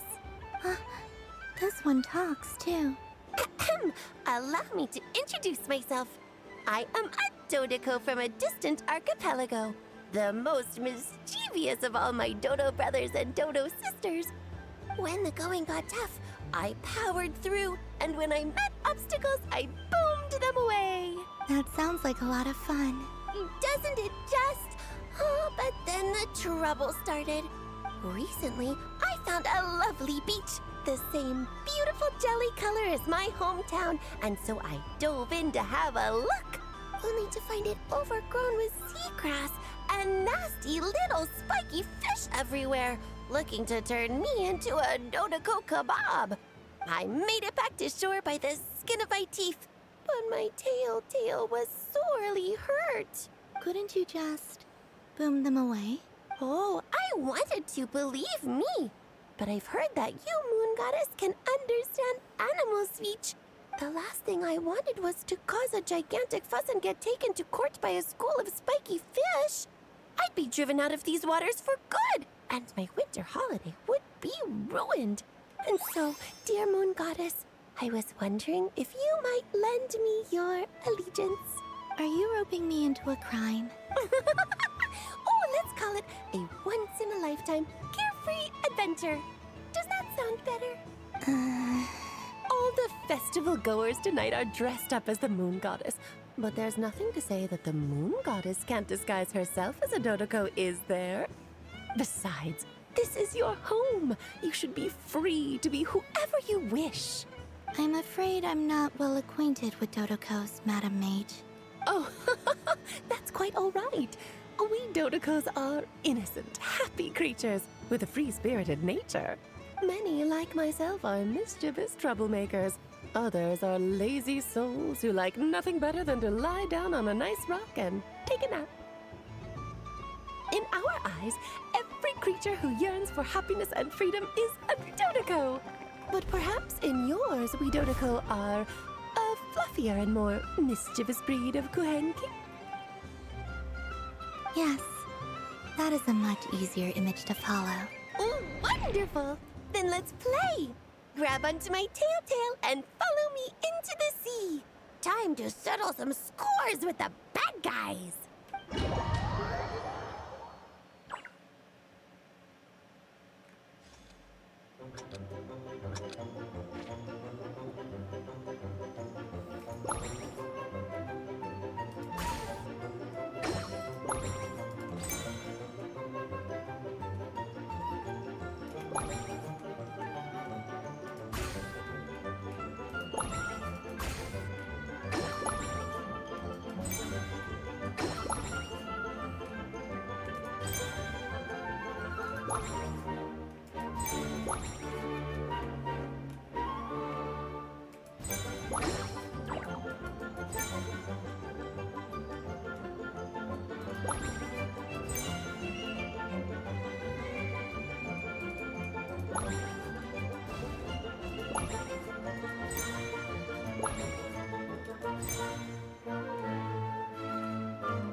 Ooh, a remarkable talent! So, what do you make of it? The use of Jumpy Dumpties doesn't come as naturally to me as Kuvaki. But their unpredictability makes it fun. I think they call this... novelty? Indeed! And how did it feel blowing those pesky nuisances away? Not bad. Any guilt? What do you mean? Oh, wonderful! Lovely answers to all 3 questions. You've passed the safety test. Now I can give this special bomb to you as a souvenir. Special bomb? Remember, if you find any meanies living on the moon, you can use this to boom them into oblivion. I will.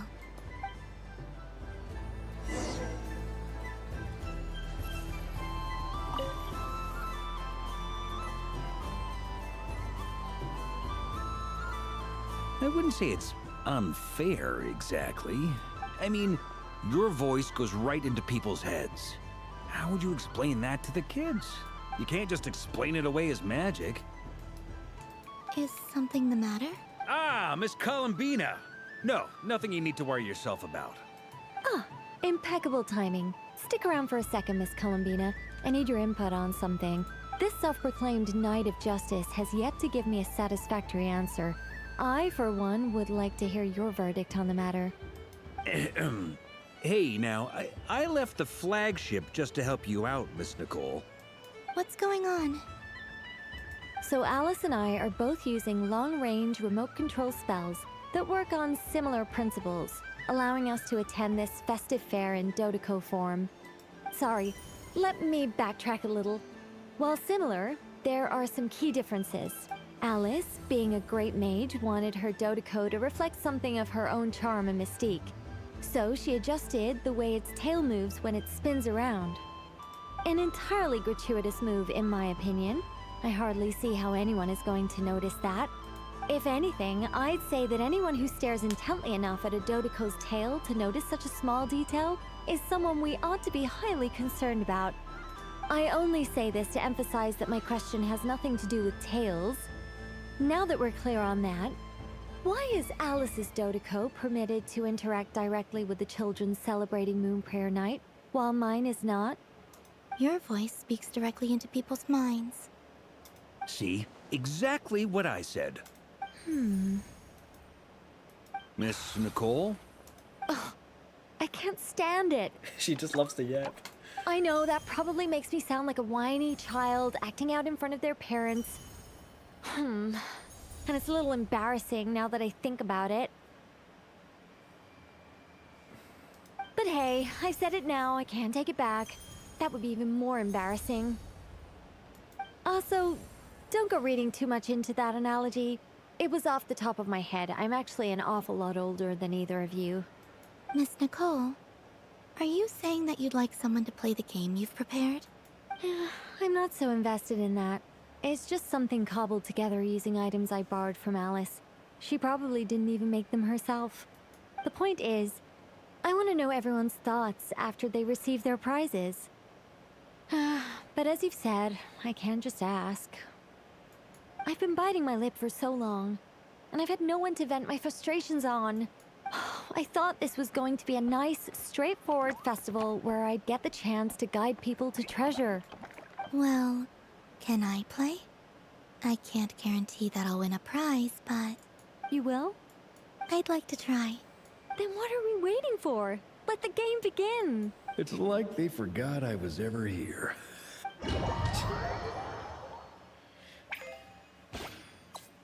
Not this fucking pinball shit. We just did a full ass event on this.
Congratulations, Miss Columbina!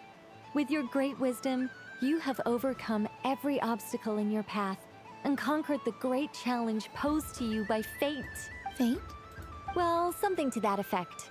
If you'd prefer something more poetic, it could be the icy winds or the dawn. Anything you like, really. You could even go with the challenge posed to you by Dodoko, if that's what you're into.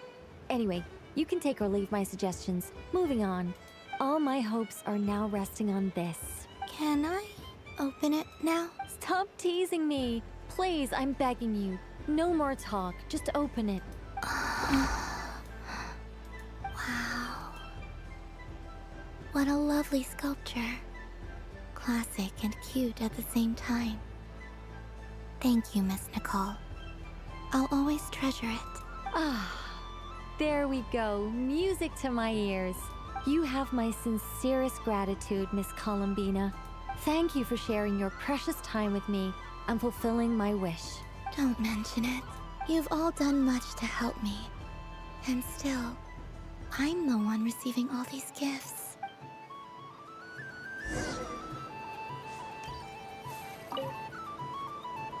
Welcome home, Moon Goddess.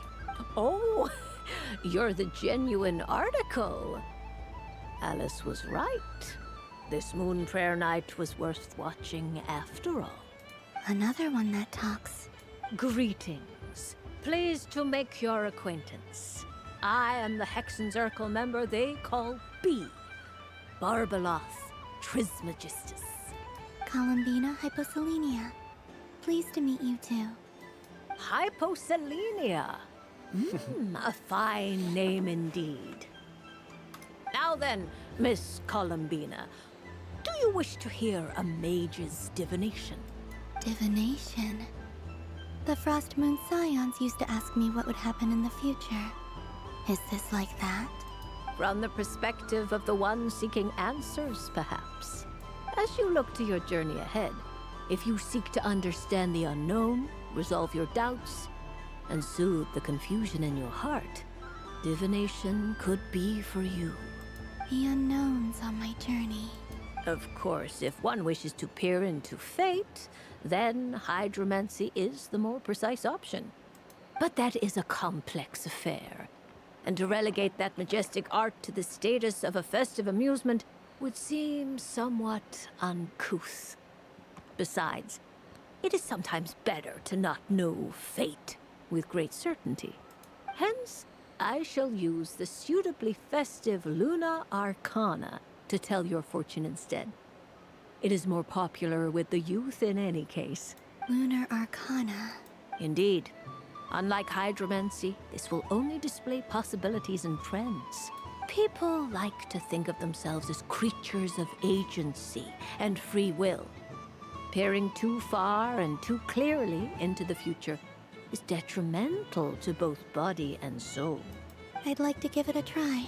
Of course you may. Come then, take a seat, Miss Columbina.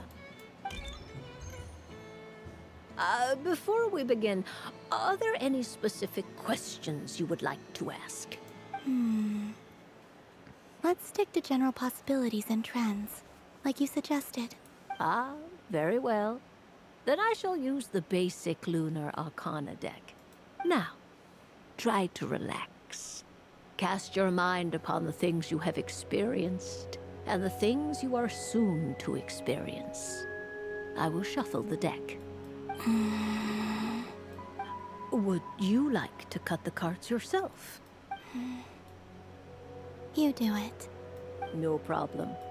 Now then, to make things easier for the seeker, that is to say, you, I shall decipher the cards from your perspective.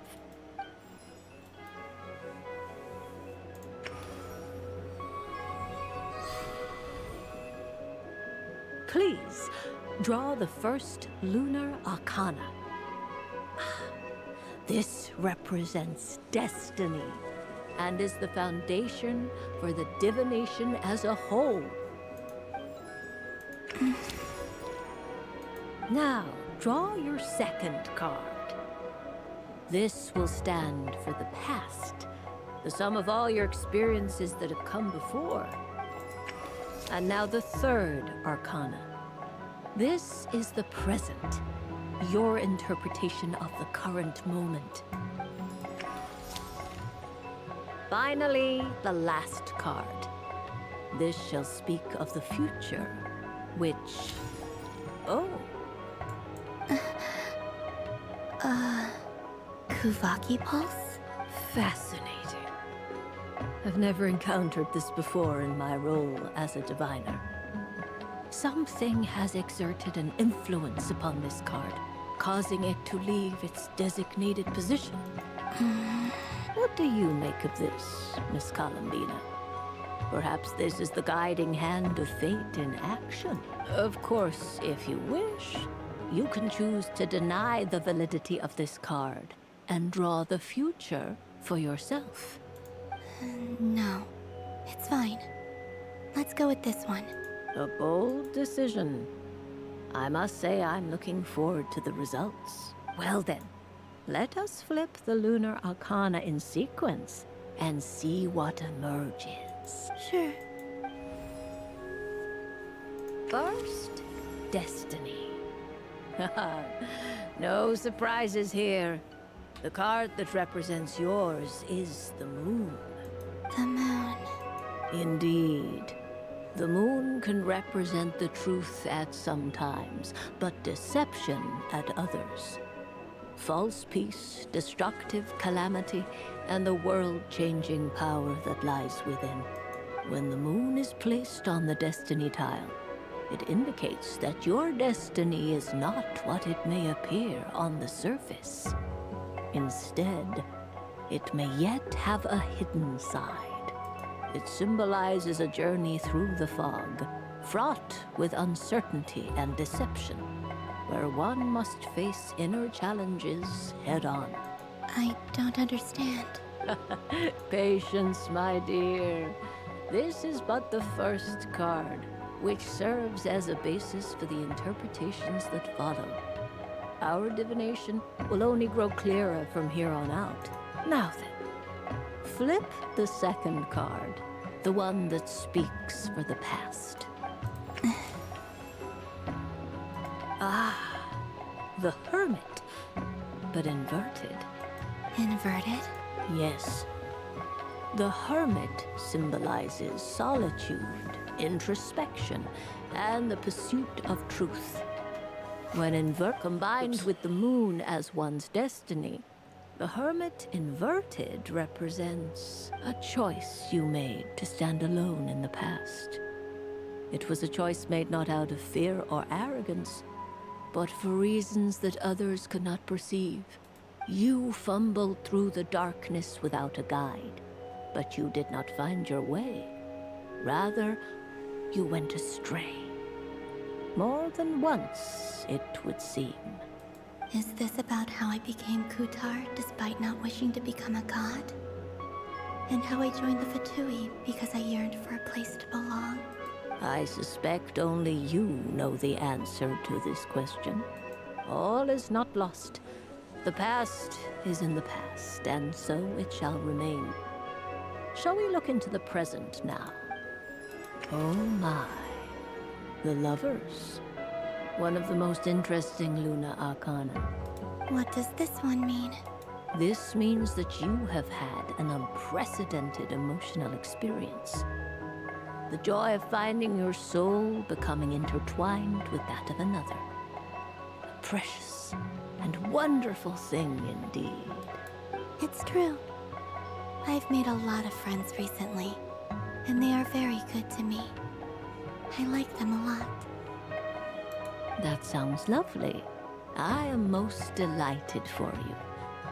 The Lovers can also represent important decisions, perhaps related to a parting of ways. Now, if I were to guess... Yes.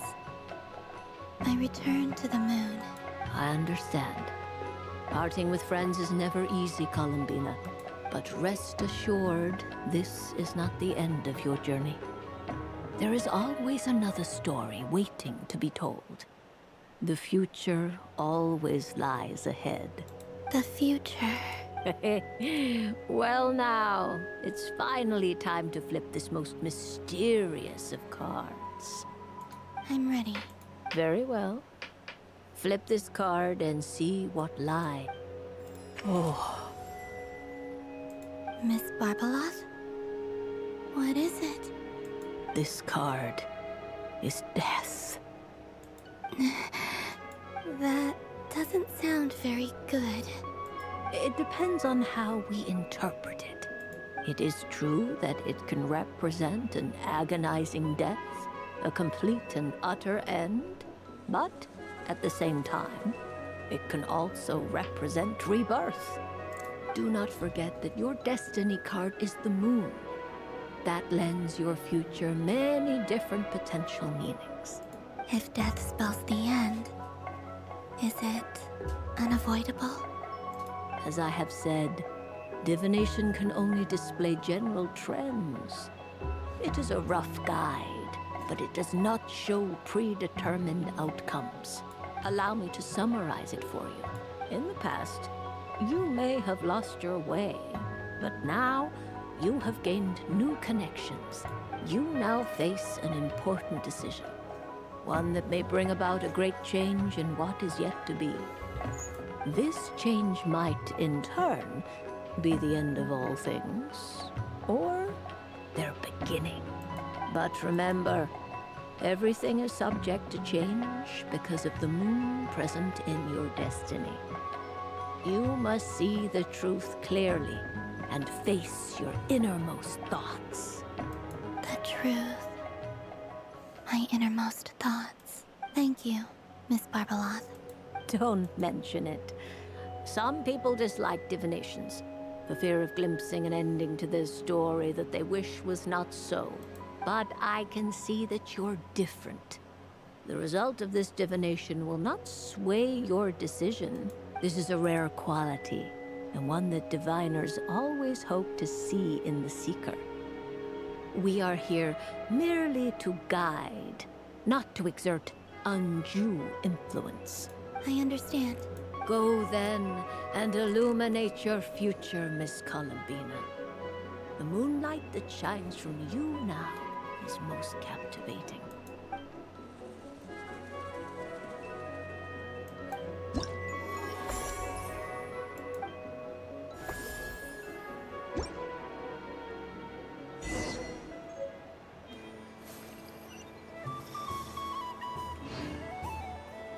Bro, can I get my primo tips?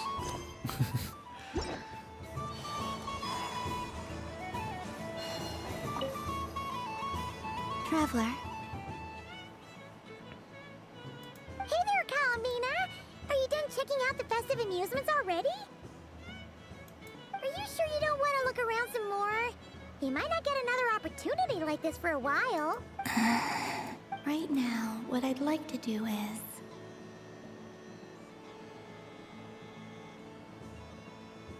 Thank you.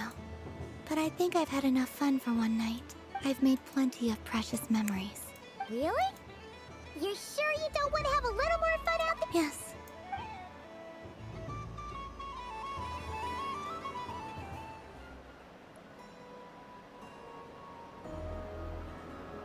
This was the most fun I've ever had on a moon prayer night. Everywhere I went, people were saying, "Welcome home." And there were friends at every turn. I only wish it could last longer than one night. Oh. Your friends will always be here. Yes, you're right. The moon prayer blossoms. Ooh, look! Look! Moon prayer night has come.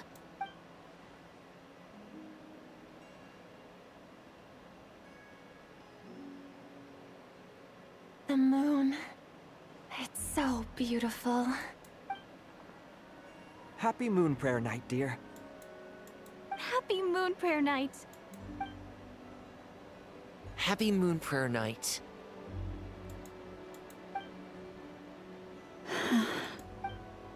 Aww.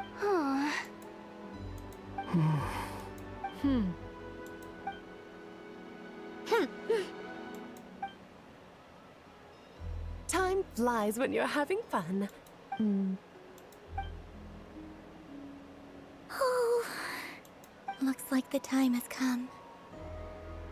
Columbina. You're heading off, then? Yes, to the ruins you mentioned. And from there, back home to the moon. Wait! I know? At least... Take one of our craft shop's crumb cookies up to the moon with you. You know, for a snack. Sure. Why not? The Curatorium of Secrets believes in proper farewells. No story should be left without a satisfactory endnote. Never. Farewells are an important affair for the Ratniki, too. We never know when we might meet again. Haha! And here I thought grand farewells wouldn't suit tonight's mood. But I suppose friendly passion is not to be stopped, eh?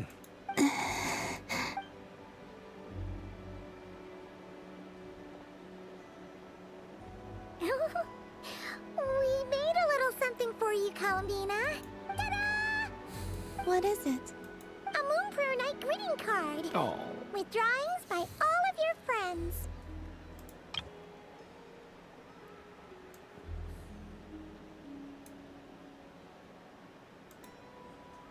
You did mention that you'd like a portrait done, so I took the liberty of creating one for you. I, meanwhile, did the portrait of Mr. Albedo, and Mr. Varka did the same for me. That's Varka's. Everyone else is... That's so funny. I mean, I think my work was pretty true to life, don't you think? The picture of Ashru was my doing. The two of you seem to get along rather well. Oh, wait. Was I the only one who did a full body picture? That's so embarrassing. I did pictures of me and Anefa. I did my own portrait and one for Hat Guy.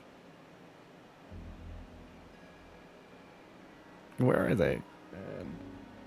Oh, they're there. Plus, there's the two mages, Arlecchino and Sandrone. So, if you ever miss us, just flip the card open and we'll all be right there with you. I don't know what to say. Thank you so much, everyone. This whole Moon Prayer Night was more than I could have ever asked for. It is the greatest gift I have ever received. Lauma, I figured it out. Figured what out? Remember how the Frost Moon Scions used to use milk as invisible ink to write hidden messages? That was a very long time ago. Oh, are you saying? Yes. When I miss you all, I shall use moonlight in the same way, to write words that only you can see upon the moon itself. Wow, that sounds lovely. Quite. But how will we see them? Simply open your windows on nights when the moon shines bright, and the moonlight will naturally flow towards the words I have written. That sounds most fitting indeed. Very true to form. I'll try to write them in places that won't disturb your sleep. I, for one, would sleep all the better for having read one of your messages before settling down for the night. Exactly. So don't worry about disturbing anyone's sleep. Just promise you'll write to let us know you're okay, alright? All right. I promise.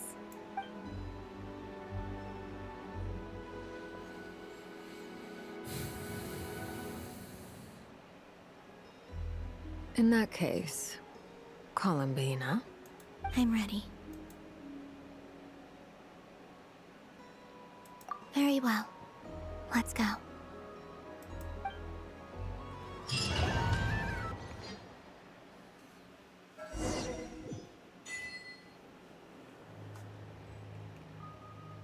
In just a few moments, I will be gone. I still don't know what to expect on the moon. Will I really be able to send messages to my friends?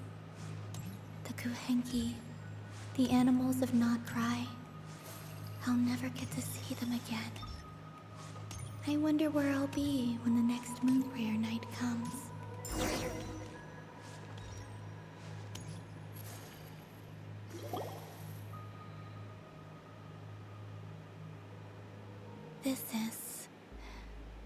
This is where the people of Hyperborea used to communicate with the moons. Eternal moon, frost moon, iridescent moon. When the power of all three converge, the gate to the moons shall open. Moon marrow preparations are complete. Only the final step remains. I'm sure Nasha Town is livelier than ever at this moment. Yeah. It's a shame you couldn't be there for it, but it's now or never, right? It's fine. I'm more than happy with this. My last piece of luggage. My only piece of luggage.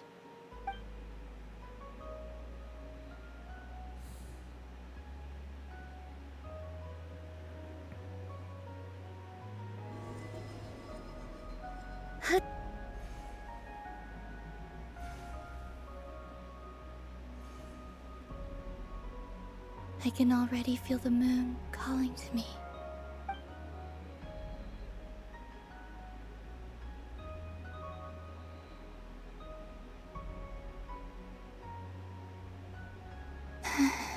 Your home lies on the far side of this light, Columbina.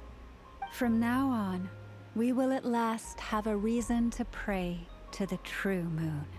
Columbina, Yes? I'm listening. be sure to come back and see us when you get the chance.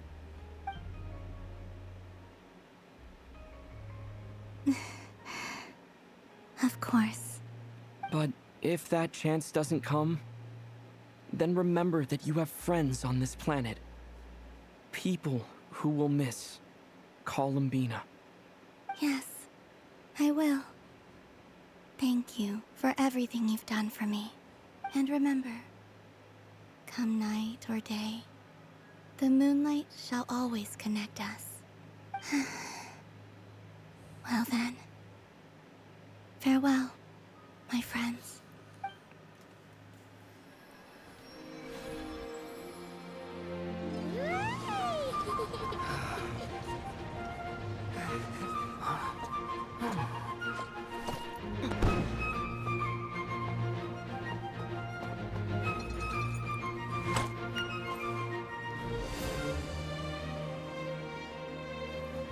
Thank you. This was my happiest night in Tevat. Farewell, Columbina.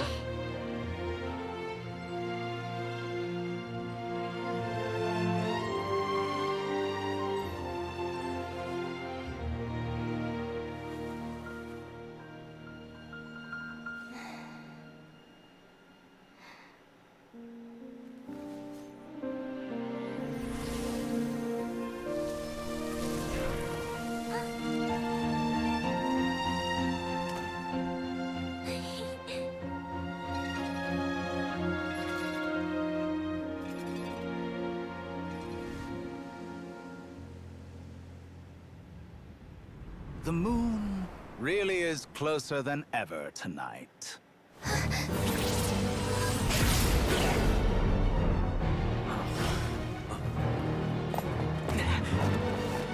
Columbina. All 3 moons in one place. Time for one final experiment. Reason, life, death, time, and space. They all believed I would fail.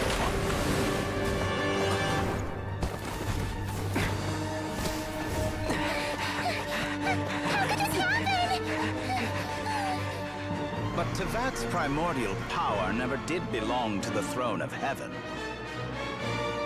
And now, they are mine.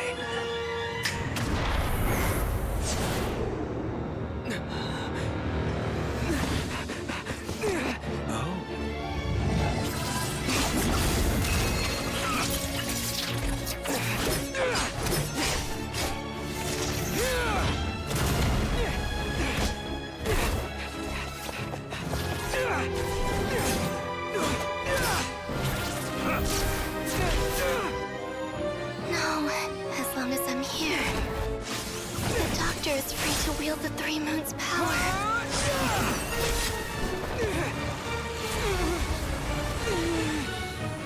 It's the only way.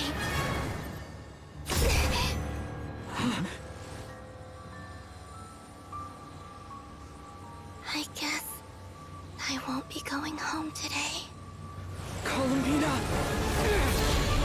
No!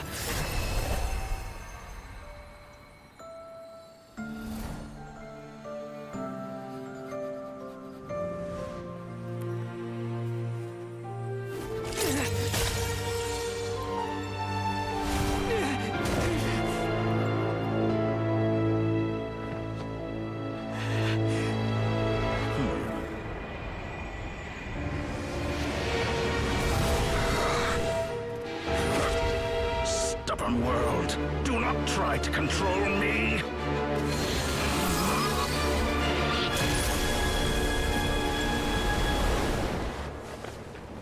Columbina.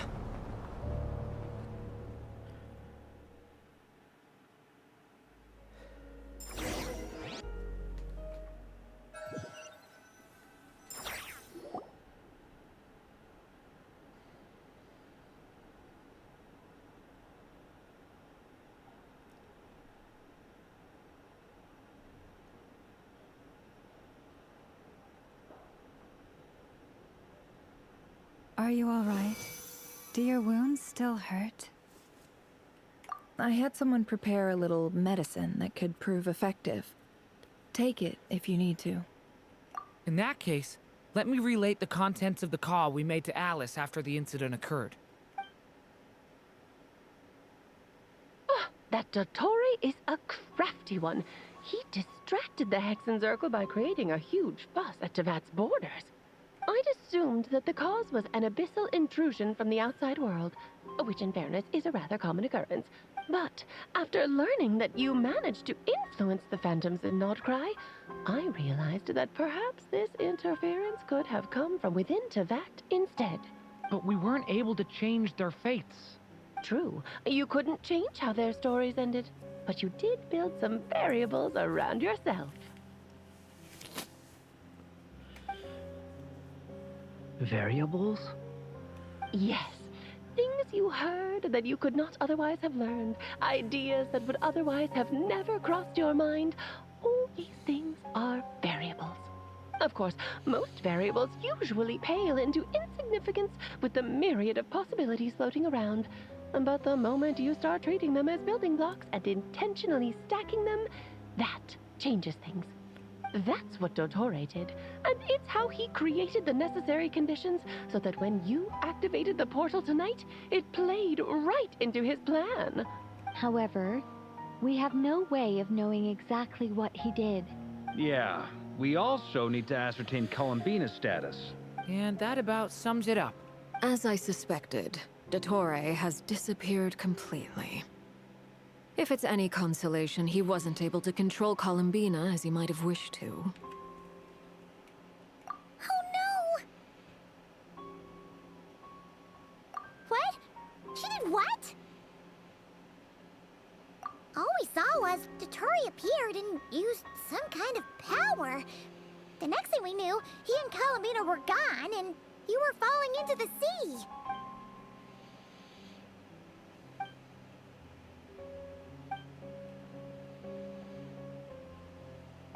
So, Columbina intentionally opened the Moon Gate and escaped into the same mysterious world as Rerir and Thalindis.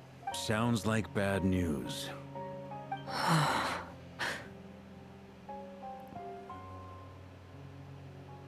Seen in that way, the Trilunar Syzygy and Rerir's emergence, Dottore might have been pulling the strings in both cases. According to Miss Alice, he is attempting to transcend his destiny and finish an experiment that only a god might complete. An utter lunatic. Wait a sec, where's Hat Guy? Seems like he'd want to be here for this. He took off with the Dodo communication device after we spoke to Alice. He said he had a hunch that he wanted to investigate by himself. The look on his face was terrifying. I've never seen him like that before. I'm back. Hat Guy! I went to look for the Hyperborean phantoms again. I think I've gotten to the bottom of it. I got them to talk to Nicole on the other end of the communications line. Turns out, the history they describe is different from how Nicole remembers it. Really? But how? Surely Nicole can't have been wrong. Because the phantoms are the ones who are deceived. They speak of a savior who appeared in their history. One who never should have existed. This savior promised to create a new moon within the false sky, and even bring back their moon goddesses. Foolishly, they believed in him, and told him everything he wanted to know about the moons. It's obvious that this was Dottore's doing. Now you mention it, the first time we entered the Hyperborean ruins, we heard the phantoms discussing their history, and I remember Nicole commenting that something sounded a little strange. But Dottore shouldn't have been able to get in there in the first place. He didn't. Nicole said that this was an anomalous state triggered by disruptions in the causal connections between phantoms from the same era. The variables that Dottore put in place were substantial enough that they even affected phantoms that he never met. So it's not that their memories were unclear.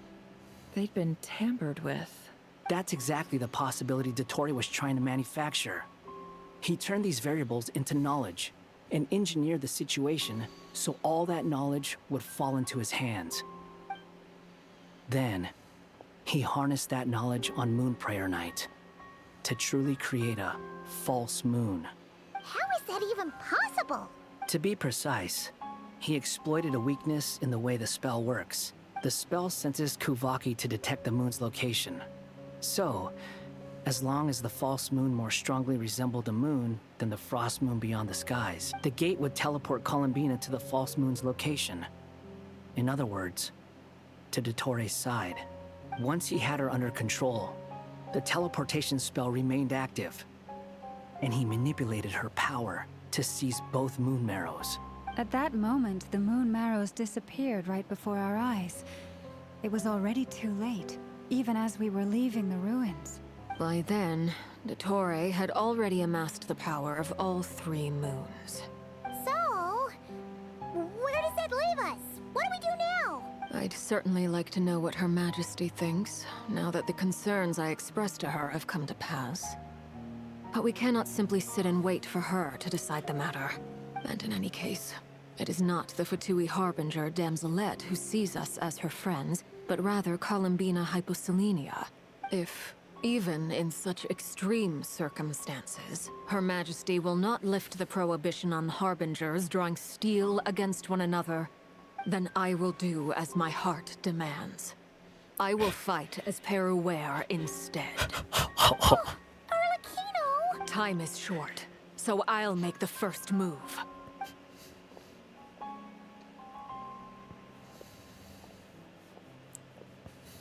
Whew. Even Arlecchino seems to be losing her cool now.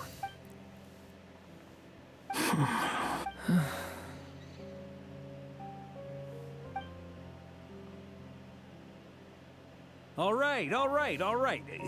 Lose those dejected looks for a moment and let me get a word in. It looks bad, I won't lie. Very bad, in fact. So Dottores pulled some real dirty tricks to gain the upper hand.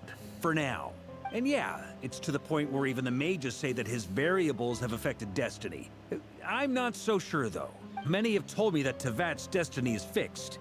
And that does appear to be the case. Well, what makes Dottore so sure he'll be the exception? And since he was able to stack these variables up, who's to say we can't do the same? You of all people should not be discouraged, traveler from afar. This isn't over yet. And you're not alone in that. Everyone here does, whether they've spoken thus far or not. But none of us are the type to sit back and wait for the sun to shine again. That's exactly how a knight should roll. If they knock you down, you get back up and get back in it. Don't forget, Honorary Knight, you're a legitimate member of Mondstadt too. Mark is right. This Dottore is already way overdue a butt-kicking given his past shenanigans. And after this, he's earned himself a double dose. That's what I'm talking about. How's everyone else? I'll use Kuvaki to investigate Columbina's whereabouts. I am not ready to give up either. Leave the intel gathering to me. Whatever happens within Nodkrai's borders, when the Curatorium of Secrets wants to be in the know, we always find a way. Ano and I will do all we can to support you. We will attempt to reverse engineer Dottore's actions and seek a breakthrough that way. Alice and Nicole are busy dealing with an emergency at Tevat's borders, so they can't return just yet. But they're both very angry about this. They've asked Albedo and me to act on the Hexenzirkel's behalf and do everything in our power to fight back against Dottore. Are you ready then? We're going to have to conduct a lot of research, even in the early stages. I'll do my best. As for me, I'm pretty familiar with Dottore's way of doing things, so I can try to predict his next move. I'll help with your investigation. Nice! Looks like we have our basic division of labor. I'll get in touch with Flints and Itlua, get them to have a chat with their Starshiner. It couldn't hurt to bring the Lightkeepers on board as well. At the same time, I'll pass on instructions to the Knights present in Nodkrai to assist the Lightkeepers and other organizations in ensuring the safety of those living here. Yeah! We'll show him! That's it then. Good luck, everyone.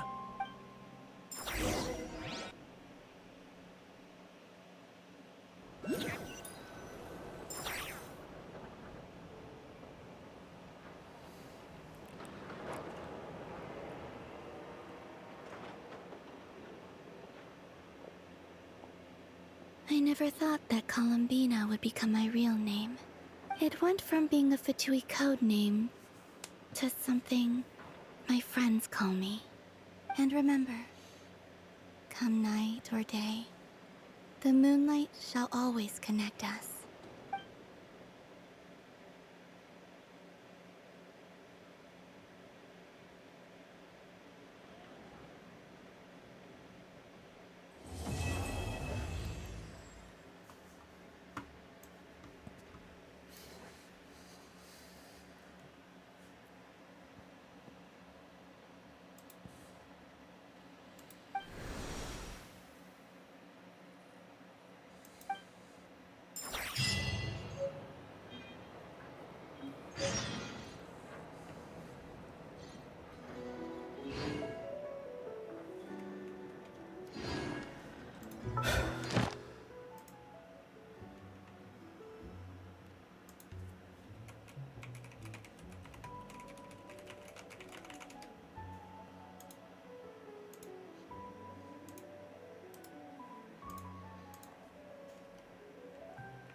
Well then.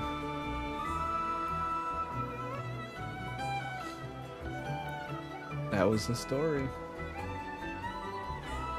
Why does Ashru sit up on the couch?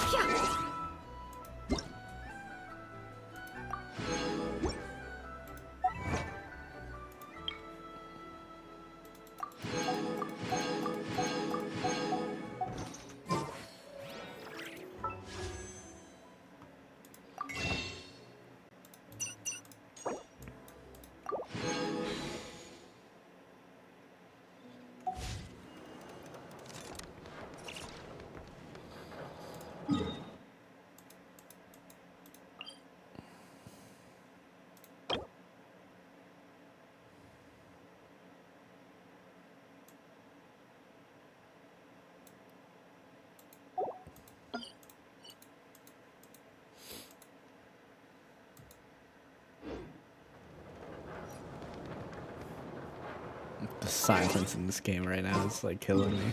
It's so quiet. That was rough. I only cried a few times.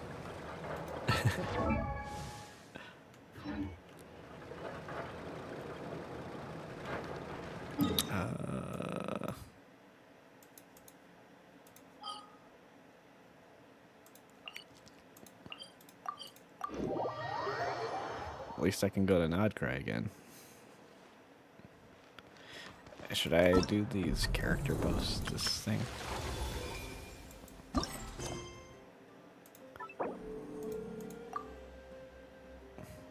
While we're here.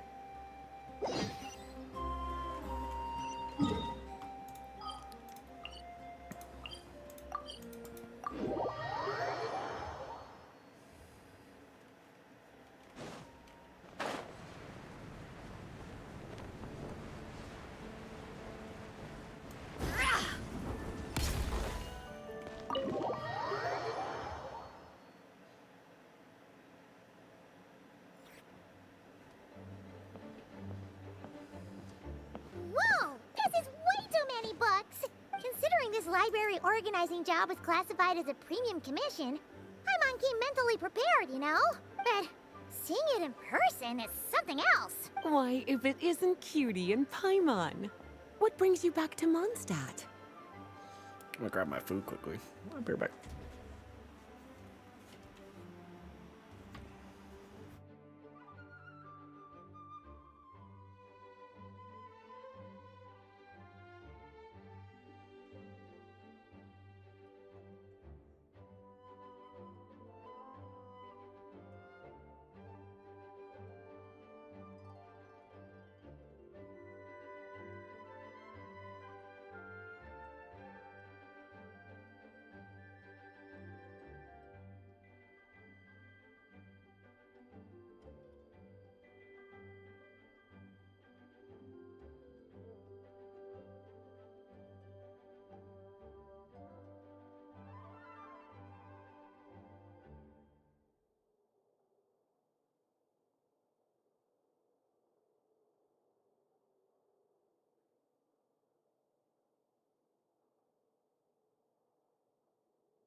Let me guess. You missed me so much you just had to come visit. Is that it? You've become quite the flatterer since we last saw each other, haven't you?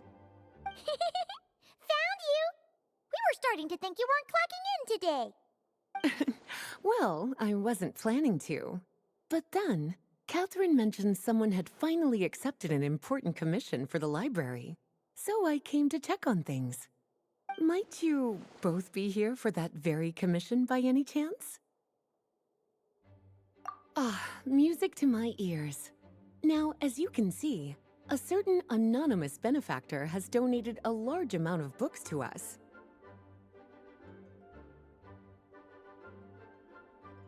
Imagine my surprise when a glance down the book list revealed that each one would be an entirely new addition to our collection. There are books of all different kinds, including quite a few that are banned. Troublesome, I know. So this wasn't an odd job I could trust to just anyone. And sorting them myself? My, what a headache that would be. It would take ages. All that to say, I'm very relieved to see you here. I would treat you to some tea, of course, but looking at the state of this place, perhaps another time, yes? Don't worry. Just leave the commission to us. You're as sweet as ever, Paimon. Well then, good luck in here. I'll leave you to it.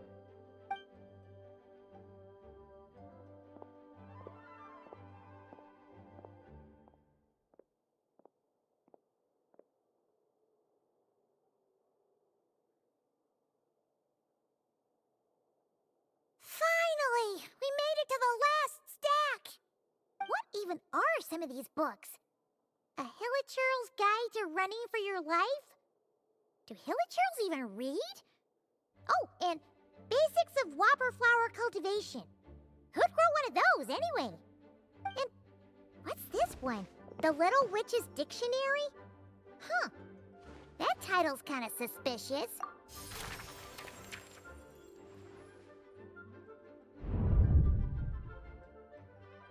Yoo-hoo! Looking for me? Alice? How did you get in here? You must not have noticed, Paimon. I wasn't the one who barged in at all. When you opened that dictionary, you entered a mage's domain. What? Ugh! Paimon knew that book had issues. Have you ever read the storybook, The Little Witch and the Undying Fire, by any chance? No matter. At least in name, this book was written as a dictionary for the other one. The actual contents of the two aren't related at all, though. That explanation makes things even more confusing. Oh dear. Where should I begin? You know the promise the Hexen Circle made to Varka at the Tripartite Conference, yes? Namely, that in Mondstadt's greatest time of need, the mages would return and lend their aid to the nation? Well, waiting around for danger to descend upon the land isn't exactly our style. Rather than a scenario where we jump in and save the day out of nowhere, it makes more sense to lay the groundwork over time. That's how M put it. Besides, who knows when such a crisis could occur? It could be in the next life, or even tomorrow. Preparation is crucial. So, I gathered the mages together to write this dictionary. Of course, it had to be under the guise of being related to that storybook. Otherwise, I would never have been able to get them in one place. Well, we looked into Barbie's scryglass and came up with a series of tasks tailor-made for the people of Mondstadt. They're all in this dictionary. Striving toward a common goal, overcoming obstacles alongside trusted companions, becoming better versions of ourselves. That is the best defense against what dangers could lie ahead. Oh, you make it sound like something bad is actually about to happen. Now, I never said that. But still, we are talking about trusted companions here, Paimon. And when we speak of a person who could be considered a friend to all in Mondstadt, I'm afraid the pool of options consists of but one. Wait, the huge book donation? That was just an excuse to get us here, wasn't it? We had to spend ages sorting through them, you know. Oh dear. I never could have imagined you would need to go to such trouble. Uh-huh. Sure you didn't. Well, this is an important book. I couldn't just bring it into Tavad without taking any precautions. Much better to hide it in plain sight, you see. That's why I donated all those other books to the library. Besides, it's not like this is a bad thing. Just think of it as an excuse to reunite with old friends. And as a favor to your dear Aunt Alice. Okay. If the goal is to help the people of Mondstadt, then we're in. We'll take the dictionary. And the next time we run into our friends, we'll pass your tasks and stuff along, okay? Wonderful. Then I'll let you get to it. Have fun!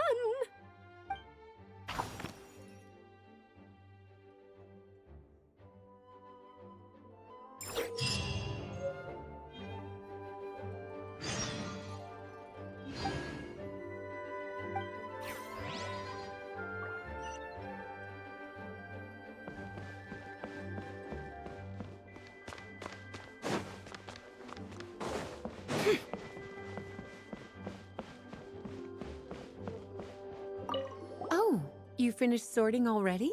Now then, what would you like in return, cutie? You freed up my whole afternoon helping me with that. Oh, that's all? Well, don't worry. I won't forget. Ah, so you noticed too. Such strange names, and even stranger contents. Not to mention, this is the largest library in Northern Teyvat, and I didn't recognize a single title on the list. I just don't see how that's possible. Unless... Actually, we just ran in. Trouble, I presume? I think I'll steer clear if it's all the same to you. Besides, if a book exists in this world, then there's a place for them in this library. Better for them to remain here than end up in the hands of someone more suspect. Anyway, here's your payment. Thanks again for all the help.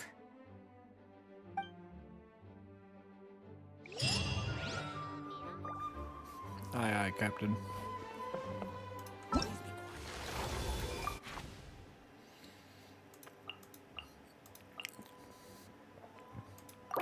Razor's the only one we don't have C6, so could've just got a free polo.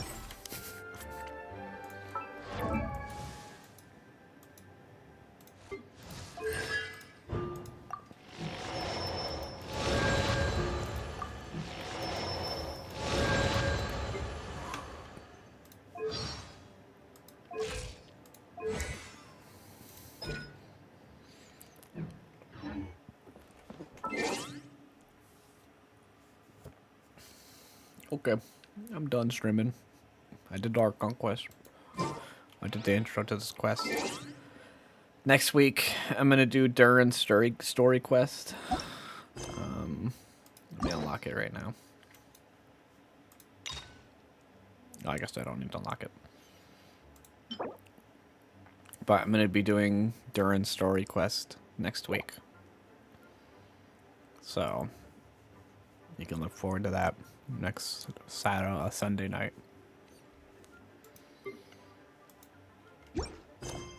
And yeah. See ya.